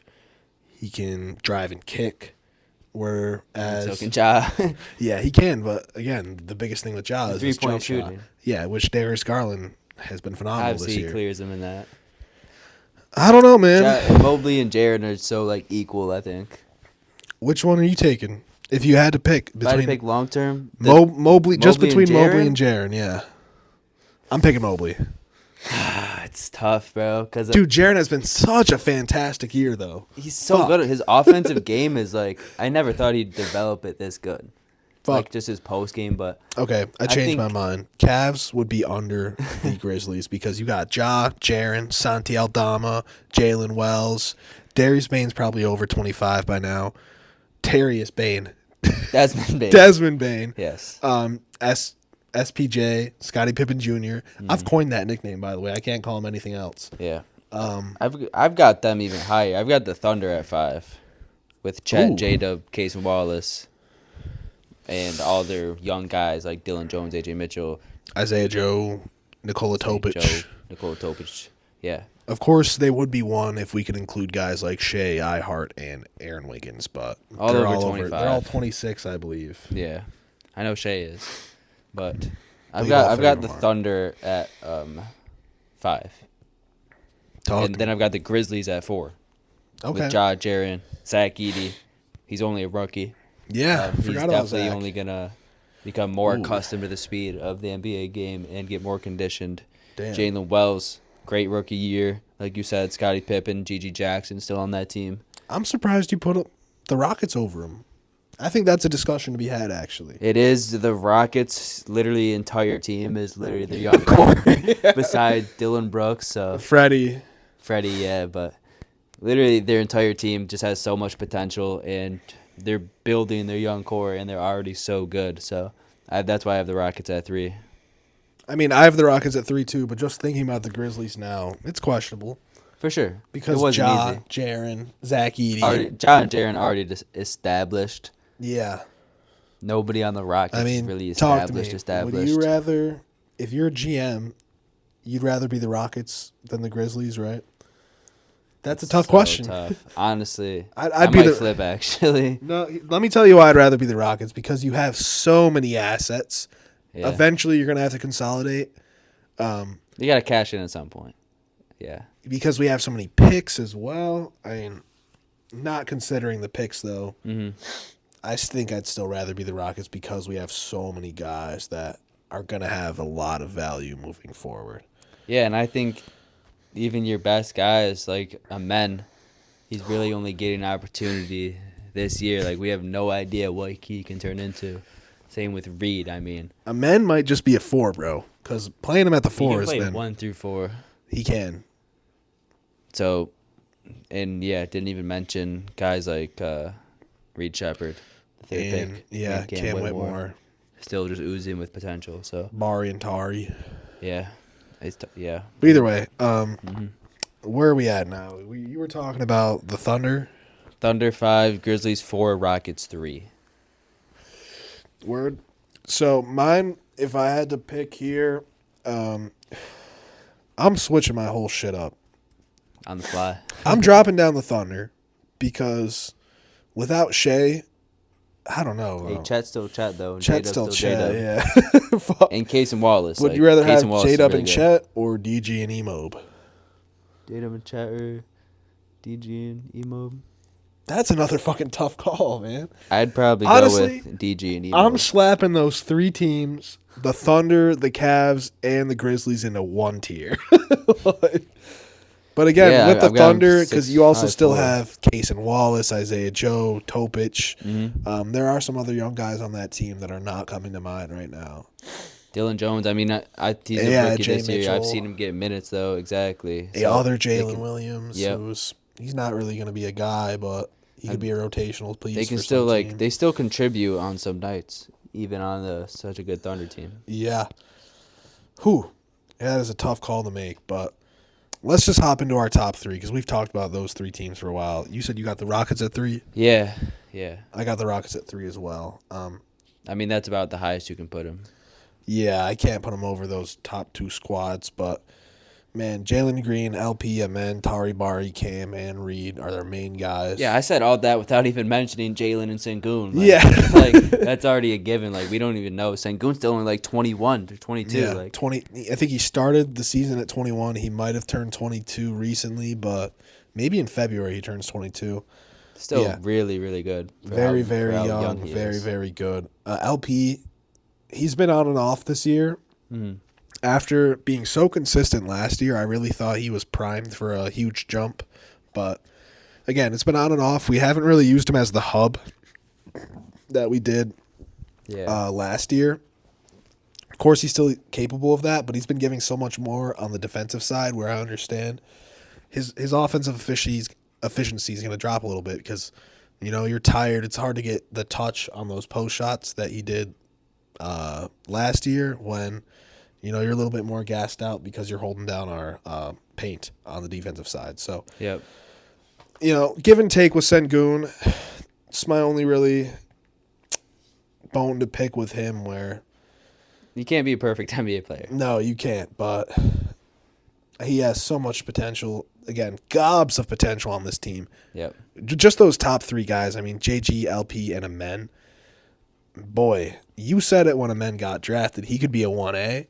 Of course, expectations fell off a little bit because I mean, let's keep in mind he played in fucking overtime elite. Like he was playing against fucking 16-year-olds and he is actually older than Sengun, I'm pretty sure. oh wow. Yes. But It's a little bit crazy, but just his athletic ability.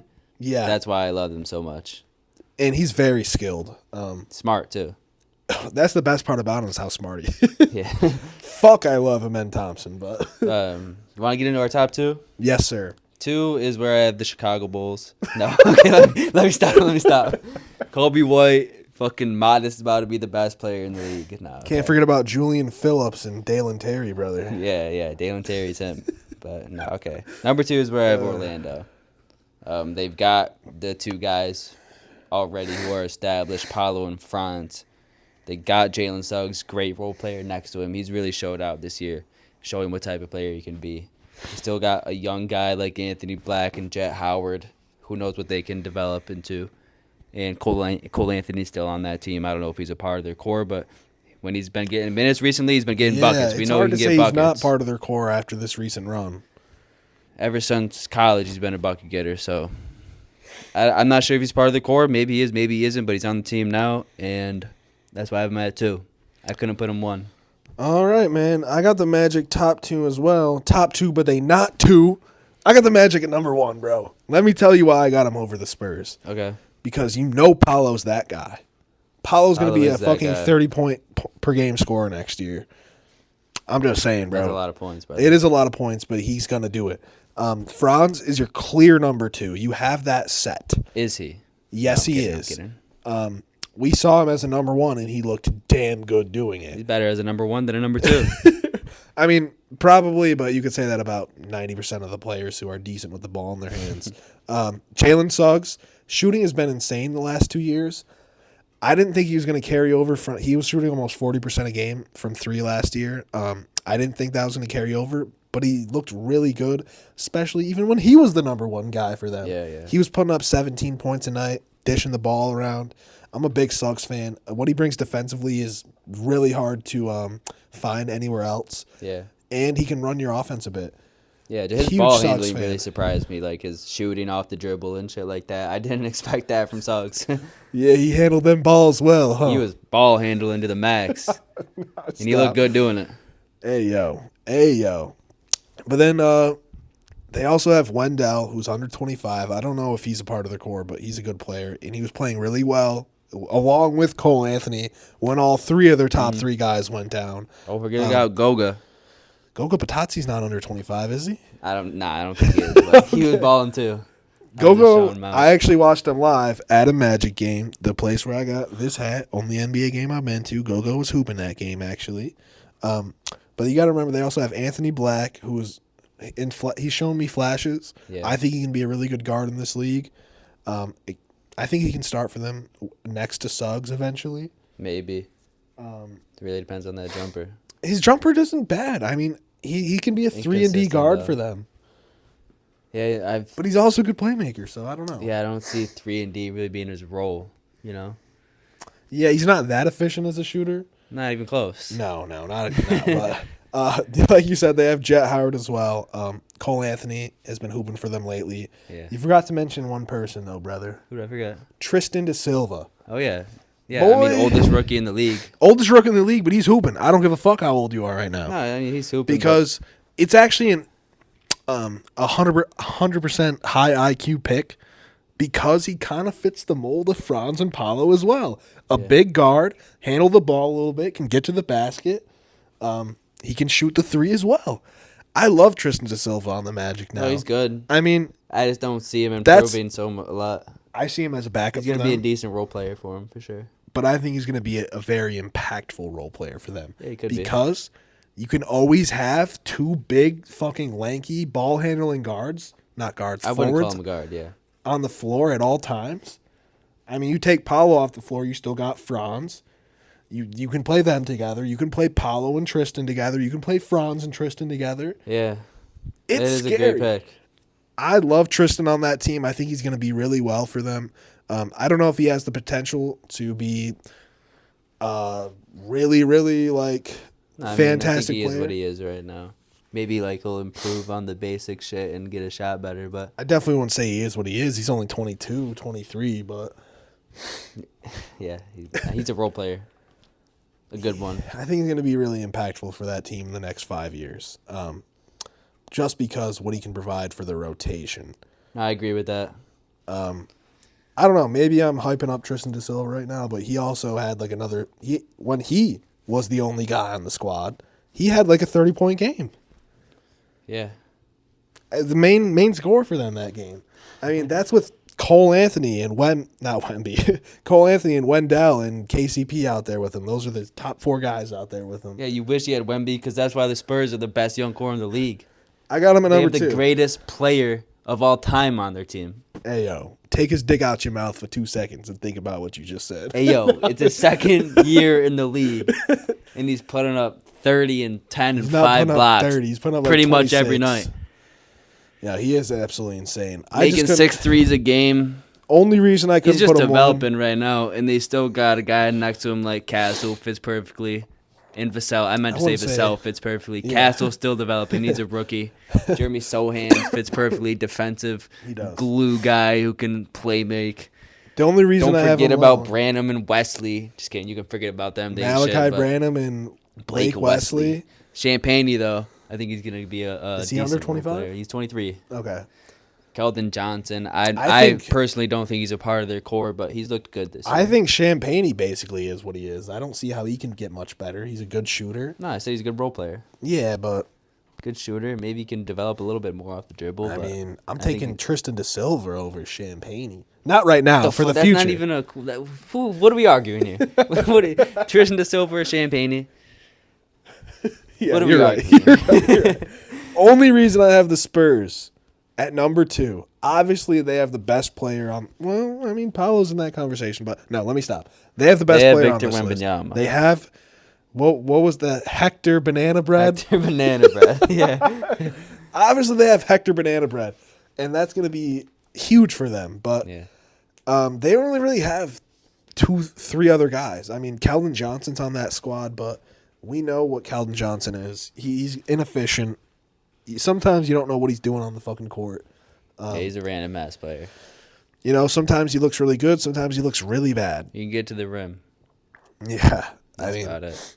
Maybe but knock down some threes. like you said, Sohan does fit perfectly next to Wemby. Defensive. I don't want to call him a point forward because he's not really, but he gets out He's in got that transition. mode, kind of, yeah. He can get the ball to places where, it needs to be that some other bigs can't.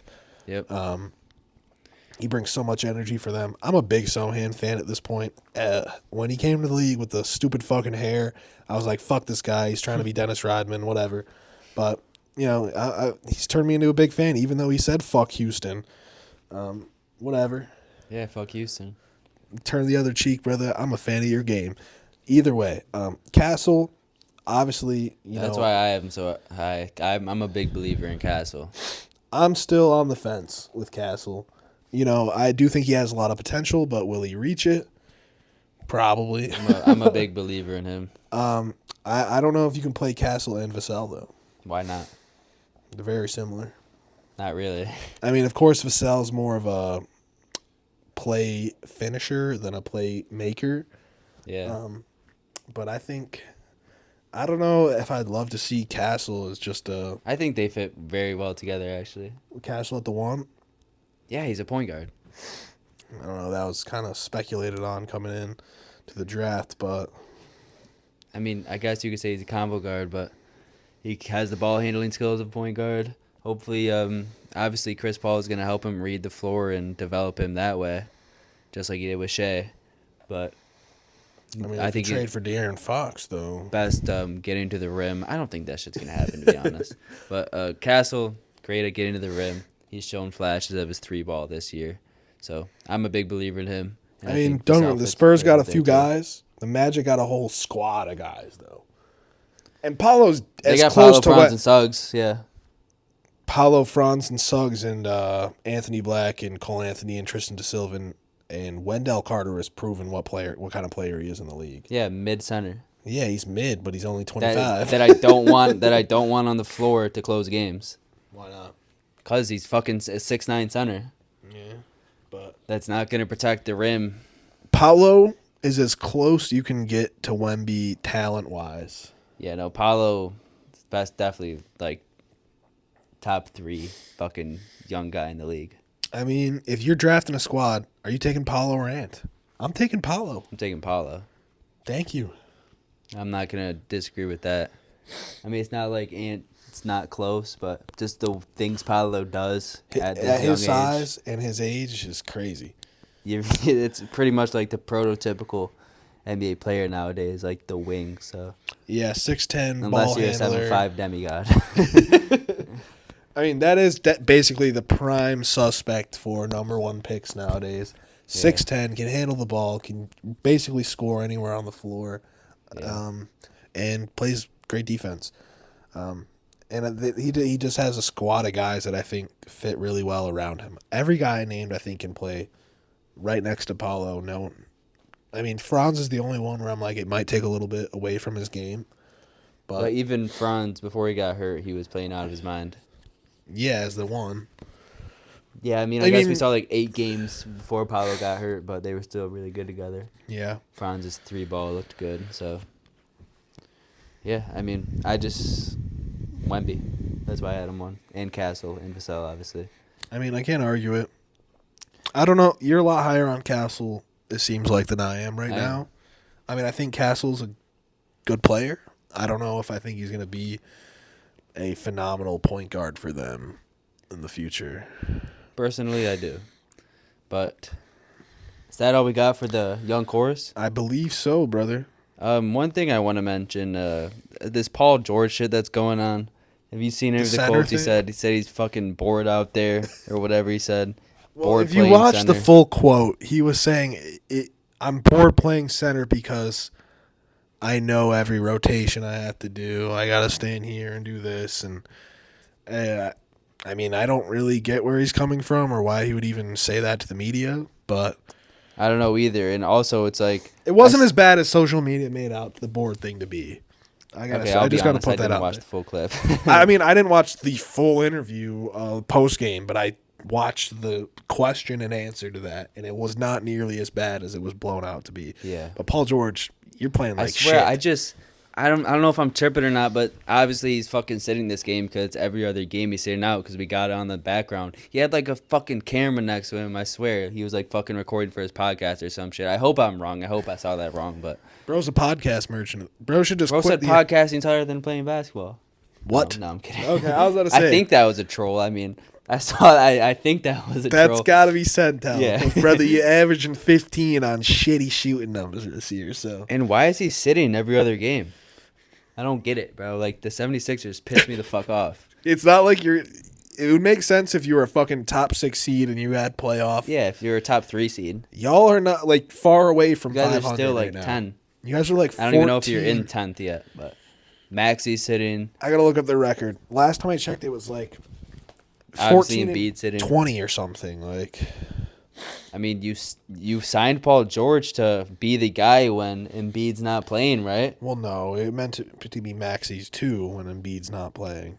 Well, obviously, but Maxi is great. He's a great complementer.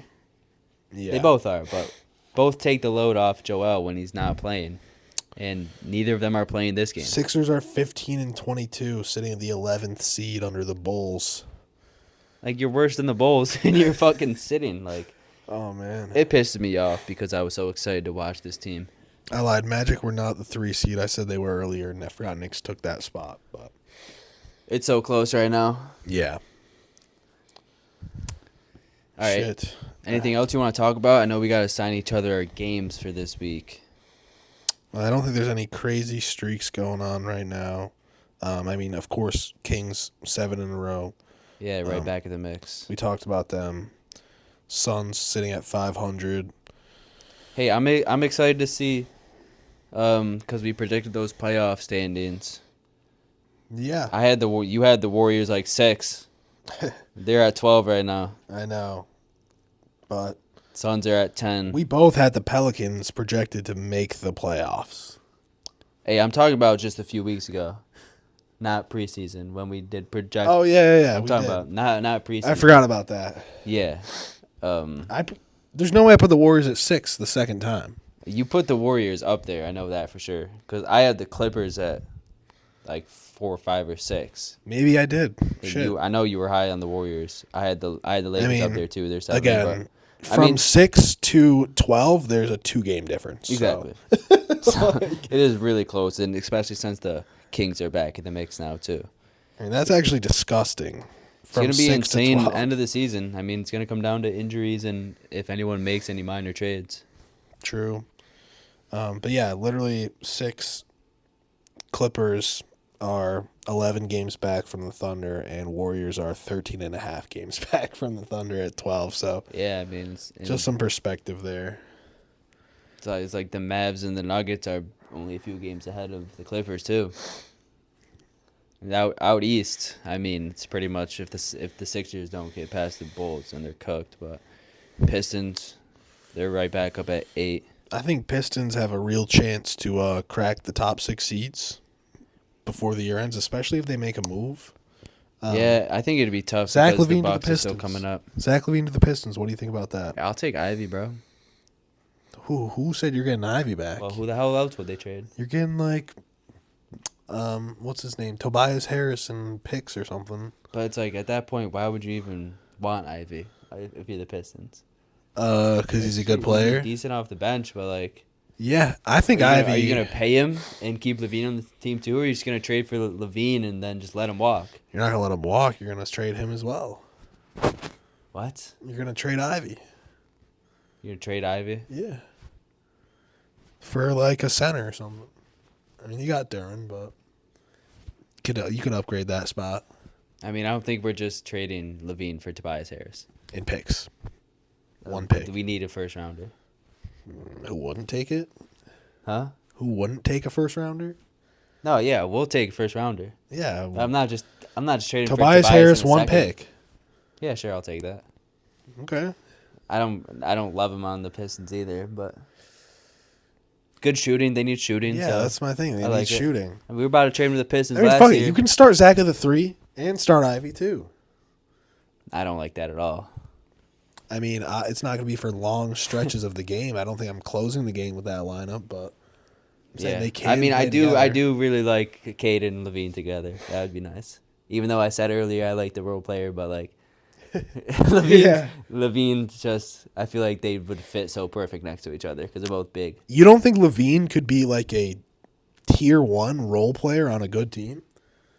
Imagine if you swap this is a terrible, terrible comparison. Or I was gonna I say mean, like Levine's just not a Derek role player. White and Levine, because dude, if Levine was getting those wide open shots on the Celtics, Jesus Christ, he'd shoot 90%. But Right. But the defense is what makes yeah, the Derek White defense, so good yeah. too. So it's give and take. I mean, I think Zach LaVine, if he was in a Derek White role, would be disgusting because dude. we've seen him Fuck lock. that, dude. He needs a ball in his Hear hands. me out. Yeah, he's just gonna fucking catch and shoot all game. Hear me Fuck out. that. We've seen him locking defensively. He's one of the best catch and shoot players in the Yeah, league but he's right also now. so good with the ball in his hands. He's good. I don't think he's so good. I mean, we have his record has proven our point that he's not so good with the ball in his What are you hands. talking about? Zach LaVine has never led a team to the playoffs. Who has he had on his team? The best I don't team give a he's damn. had was I the don't give a best damn. teammate he's had is fucking DeMar DeRozan and Nikola Vucevic, and they're all washed up. Hear me out, brother. The fuck are you talking Hear about? me out, brother. Hear me out. Cade Cunningham right now. Who's the best player on his team? Cade. I mean, besides Cade. Oh, who's the best player on his team? Yeah. I thought you meant if Cade and Levine played together. No. Cade, right now. Who's the best player on his team? Fucking Tobias, probably. I don't know. And he's leading his team to the playoffs. Who's better? They're fucking Who's two better? game difference. Who's better? Tobias Harris They're or a DeMar 2 game DeRozan? difference. I mean, of course they made the playoffs with that squad, so this is a stupid point. But And Levine got hurt when? before the playoffs. Yeah, they got wiped in the playoffs, but it doesn't matter. Levine didn't play. They would have got wiped anyways And- against the Bucks in their championship year. So And no, it wasn't their Their championship. starting point guard got hurt, Lonzo. Yeah, this is a moot point, but I don't know what point you're trying to make. I just don't think Levine is so good with the ball in his hands. He's above a Derek White role. A Derek White role would be absolutely Derek perfect White for role him. for Zach LaVine? Are you out of your mind? I'm saying You want him to sit in the corner and just wait for wide open shots. You don't want him to create. Have you for watched the himself. Celtics? That's not what Derek White does. He waits for the ball to get past him. Yeah, and then he can make a play off that, regardless. What I mean is a role. Levine and ISO. Why very would good. you not want him taking more catch and shoot threes? That's not when what I'm he's saying. Shooting like 55% on That's not. catch I and shoot didn't say threes. that. Yeah, give him all the open threes he can. Oh, but why would you want him sitting there waiting for open threes? That's silly. The Derek White role, dude. Derek White doesn't get the ball and create for himself. Okay. Derek White White role is a is bit crazy. egregious. I'm trying to think of. There's no other player right now that I can think of that is a better example. Because Levine he's just not that. First of type all, player, I dude. prefaced this by saying it's a horrible example, but I'm sticking to my guns, brother. If you swap Derek White and Zach LaVine on the Celtics squad, What's your point, dude? LaVine would look good. That's all I'm saying. We've I don't seen know, him man. lock in defensively where he can, and when you don't have If to I'm the create every Celtics, I possession wouldn't for make yourself, that trade. you wouldn't trade Derek White for Zach LaVine? No, I wouldn't even think about it. If I'm the Celtics, I wouldn't do it either because my lineup's so set and we're very ingrained in that roster. But I feel like Levine's like a rhythm guy. Like he needs the ball in his hands to get going. bro, again, we've seen Levine lock in defensively. If he's in a role where he doesn't have to create every fucking shot for himself because that's what he does on the Bulls, he might be able to do that a bit more often. He's not even doing like that right now. What? That's why he's having such a good year. Creating every shot? Yeah. I don't watch the Bulls. Fill me in. Well, Kobe White. Well, I mean, obviously, you don't watch the Bulls because Kobe White does create a lot for that team. I'm trolling. Was trolling. But I don't think Kobe White's a creator. Like, he's more of a create for himself guy. Kobe White? Yeah. Create for himself, yeah. Yeah. He's not That's what I'm saying. creating for Zach LaVine necessarily. I mean, of course, when you create for yourself, it's opening. No, that's what I'm saying. There's other guys in the Bulls that create for themselves. It's not like Levine's just their whole offense. Like Giddey, he's the only really guy that creates for others besides Lonzo, but he just started getting real minutes again. But our offense isn't really like heavy ISO. Like we do move the ball around a lot. So I don't watch the Bulls, brother. I think Levine, like right now, is like the perfect role for why. That's why he's having such a good year and why he's so efficient because he does create for himself a lot, but he's also getting open looks off Kobe White and some when the idiots actually guard Josh getting the paint. So, what is the perfect situation for Zach LaVine? The Sixers in a Paul George role? The Magic, Okay. where you can catch and shoot off Paolo and Franz, but also when you need a guy to create on the perimeter, you have him. I mean, you understand sometimes you catch it and the shot's not open, you don't shoot, and you create a shot for yourself. Obviously. Like in a Derek White role, he could do that, right? But really, Derek White just catch and shoots. Okay, I'm not saying play exactly as Derek White. I'm saying being in a role where the ball's not in your hands and you're not creating. The magic. Yeah, I mean, it's basically the same thing. Two large wings creating the offense and you working off of that. Yeah, is that not basically the same exact thing, except the Celtics are better? Except Derek White's a much better defender. That's not my point. I'm talking strictly offensively right now. Is that not basically the same exact situation? No, it's not. Except better? Paolo literally works through the post. Like Tatum does sometimes too, but he's really creating off the perimeter for himself most of the time. Jason Tatum's been more of a passer than ever this year because he's... But he's a driving kick type of guy. Paolo's more of like a post up, and if they double, he's going to toss it out. I mean, face up, post up. Yeah. Yeah. But he's not creating from the 3-point line most of the time. Franz does sometimes, but Franz does mostly too. But you understand, there's not that big of a difference off drive and kick and post and kick. Like, no, the double comes, you kick the ball around. Like, that's just basketball. Yeah, it is. What I'm saying is, think of the Celtics in that roster and think of the Magic roster. Yeah. Jalen Suggs, defensive heavy, gritty point guard like Drew Holiday. Jalen Suggs is their Derek White. Jalen Suggs is more of the Drew Holiday in my opinion, but I see what you're saying there. He's been a lot better of a shooter, so I definitely see the Derek White comp. It's actually a good comp for him, but they don't have a Drew Holiday then, whatever. But I guess if Levine was on that team, two it's big wings that can create for themselves and others. Yeah, I get that Franz, part. Paolo. I get that part. JT and JB. Very similar rosters. I don't even know what you're arguing right here. I'm arguing that how can you say he's such a good fit on the Magic, but the Celtics makes no fucking sense at all. Like, what are we talking about? Dude, because the reason why the Celtics are so good is because of the perimeter defenders they have. I get that. Derek White. I just think. I guess the Magic too. But I'm talking strictly offensively right now. Strictly offensively? Obviously Levine's gonna fucking be sick and he's gonna be so efficient. Yes, he's gonna be insanely efficient with the Celtics because he has. This all started because you were saying Zach LaVine has never had an opportunity to. I don't know. I forgot how it all started. It started with. You said he's not a winning player. I didn't say that. Because you said if he's so good with the ball in his hands, then why hasn't his team made the playoffs? I'm not saying he's a number one option on a fucking good playoff team. That's what it made it sound like, brother. But why would you ever take the ball out of his hands when he's so good with it? No. But you saying you want him to be Derek White and just wait for to get past the ball, like he can't create just as good on offense as Jaylen Brown. He probably better. He probably can. But if you're the Celtics and you have Zach LaVine, you're still creating the offense through Jaylen Brown over Zach LaVine, right? Why? Because Jaylen Brown can't sit in the corner and hit shots for you. Levine's the better catch and shoot player for sure. But no, we're getting completely off track. He's trying to disrespect Zach LaVine. I'm not trying to disrespect. I'm saying you're saying he should be in a Derek White role. Bro, that's what you're suggesting with the Magic. No. The only difference is that, this time when he catches it. No, because with the Magic, you can actually run offense through him, too. No, I see what you're saying. But in the long run, the Magic are basically creating a Celtics squad. They're literally copying their blueprint. Just because they have two big wings. Two big wings, defensive, and 3-and-D Jaylen guards. Brown's more of a guard anyway.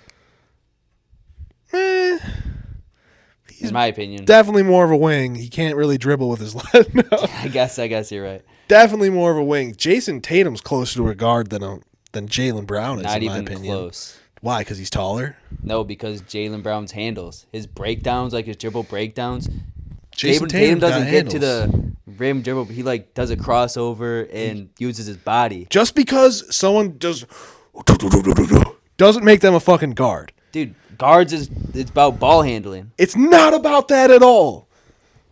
Then what is a guard? A guard It's is creating for other people. Handling the ball. Okay, but what happens when you handle the ball efficiently? What What happens When you handle the ball efficiently? What does that even mean? Okay, first of all, Tyus Jones. Like, what do you mean? what I'm saying is if all he has to do is a crossover to get by you, that's better than doing wop, wop, wop, wop, wop, wop, break you down to get by you. That's efficient. One crossover into the lane is more efficient. But he uses his body.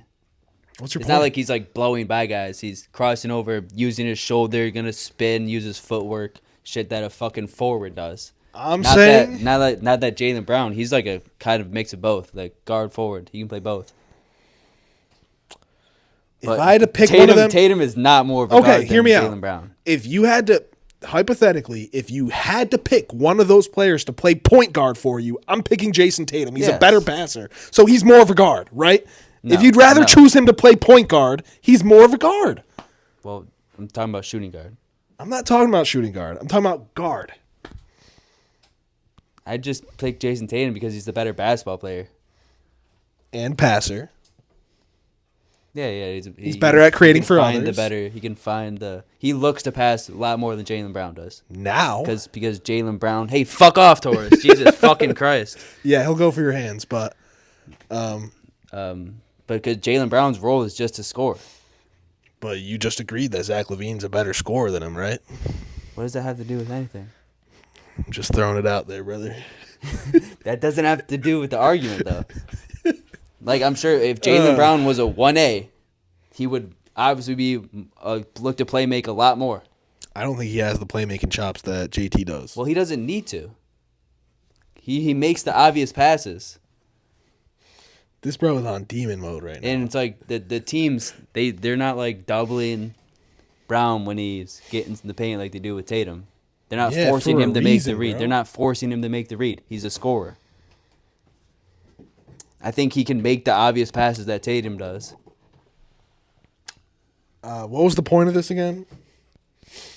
Jaylen Brown's more of a guard than Tatum. Yeah, I don't agree. I don't agree at all. I mean, okay. I mean, just watch the playoffs last year. Jason Tatum was basically playing point guard for them. Just because he's 6'9" doesn't mean shit. Like I still disagree with you heavily. you just said, Jaylen Brown's a scorer. Yeah. All he does is look to score. Because that's his role on the team. That's his role right now. But as Yes. you said, if you'd rather have one player out of those two be your point guard, you're picking JT. On the Celtics, yes. Not on the Celtics. In a vacuum. Neither of them are ever going to play point guard for my team. Jason Tatum basically did it and won a championship last year. So that's all you, bud. No, because that whole fucking team is positionless. No Yeah. one's a fucking point guard on that team. They all do the same thing. They fucking shoot threes, they pass the ball around, they drive and kick. No one's the point guard of that team. I mean, what makes they're someone not running a guard? sets. They're just fucking free-flowing basketball pretty much. Yeah, I mean, they definitely run Because sets, they run their but, offense through Jason Tatum doesn't mean he's the point guard. I mean, when he's the one that's running the offense, ball handling every pick and roll, driving, kicking, literally You're going to have your best player do that. brother. But my point is, As long as he's not a center. I mean, is Wemby the point guard because he's running pick and rolls at the top of the key? no, because he's not creating offense for anybody but him unless he gets doubled. Same with Tatum. That's not true. Yes, it is. You don't have to get doubled to create offense. But Well, they're for going to Wemby, bring help. Yeah, that's help. That's not double. And he's going to make the pass that he needs to make. Tatum's What? good at making those passes. You literally are saying that. Are you genuinely making the argument about Wemby being a guard? Or are you That's just what you're trolling? saying. No, it's because not. he does pick and rolls at the top of the key. He doesn't. He doesn't run the offense. Wembanyama? Yeah, He doesn't no, he set doesn't. the offense. Jason Neither does Tatum Tatum. sets the offense. Everybody on that team He brings the does ball up besides the floor Porzingis. 90% of the time and sets the offense. 90% of the time? Okay, that's You're bugging. I am bugging because It's they like all bring 30% of the time between him, Drew, Yeah, and they Jaylen all- Brown and Derek White. They all bring the ball up. That's a lie. But And Peyton Pritchard. yeah, but when JT's on the floor, I'd say the They're majority of going the to run their time. offense through him. Doesn't mean he's a point guard. I'm saying he's more of a guard than Jaylen Brown. Jaylen Brown is a prototypical wing. Yeah, I There's guess no so. doubt about that. He's a shooting guard / small forward. Wing. I mean, That whole team is positionless. it is, yeah. They're all kind of just very Like the versatile Celtics. wings. Like Derek White is more of a wing than a guard. I mean, whatever you say, man. Well, it really boils down to what makes a guard a guard. There's no such thing. I guess just height at the end of the day. It's not just height to me, though. I mean, And today's NBA, kind of, yeah. it's really just height. Everyone can shoot. I mean, unless I think it's about decision it's about making. dribbling too and decision making. I think Jason Tatum's a better decision maker than Jaylen Brown, especially passing the ball.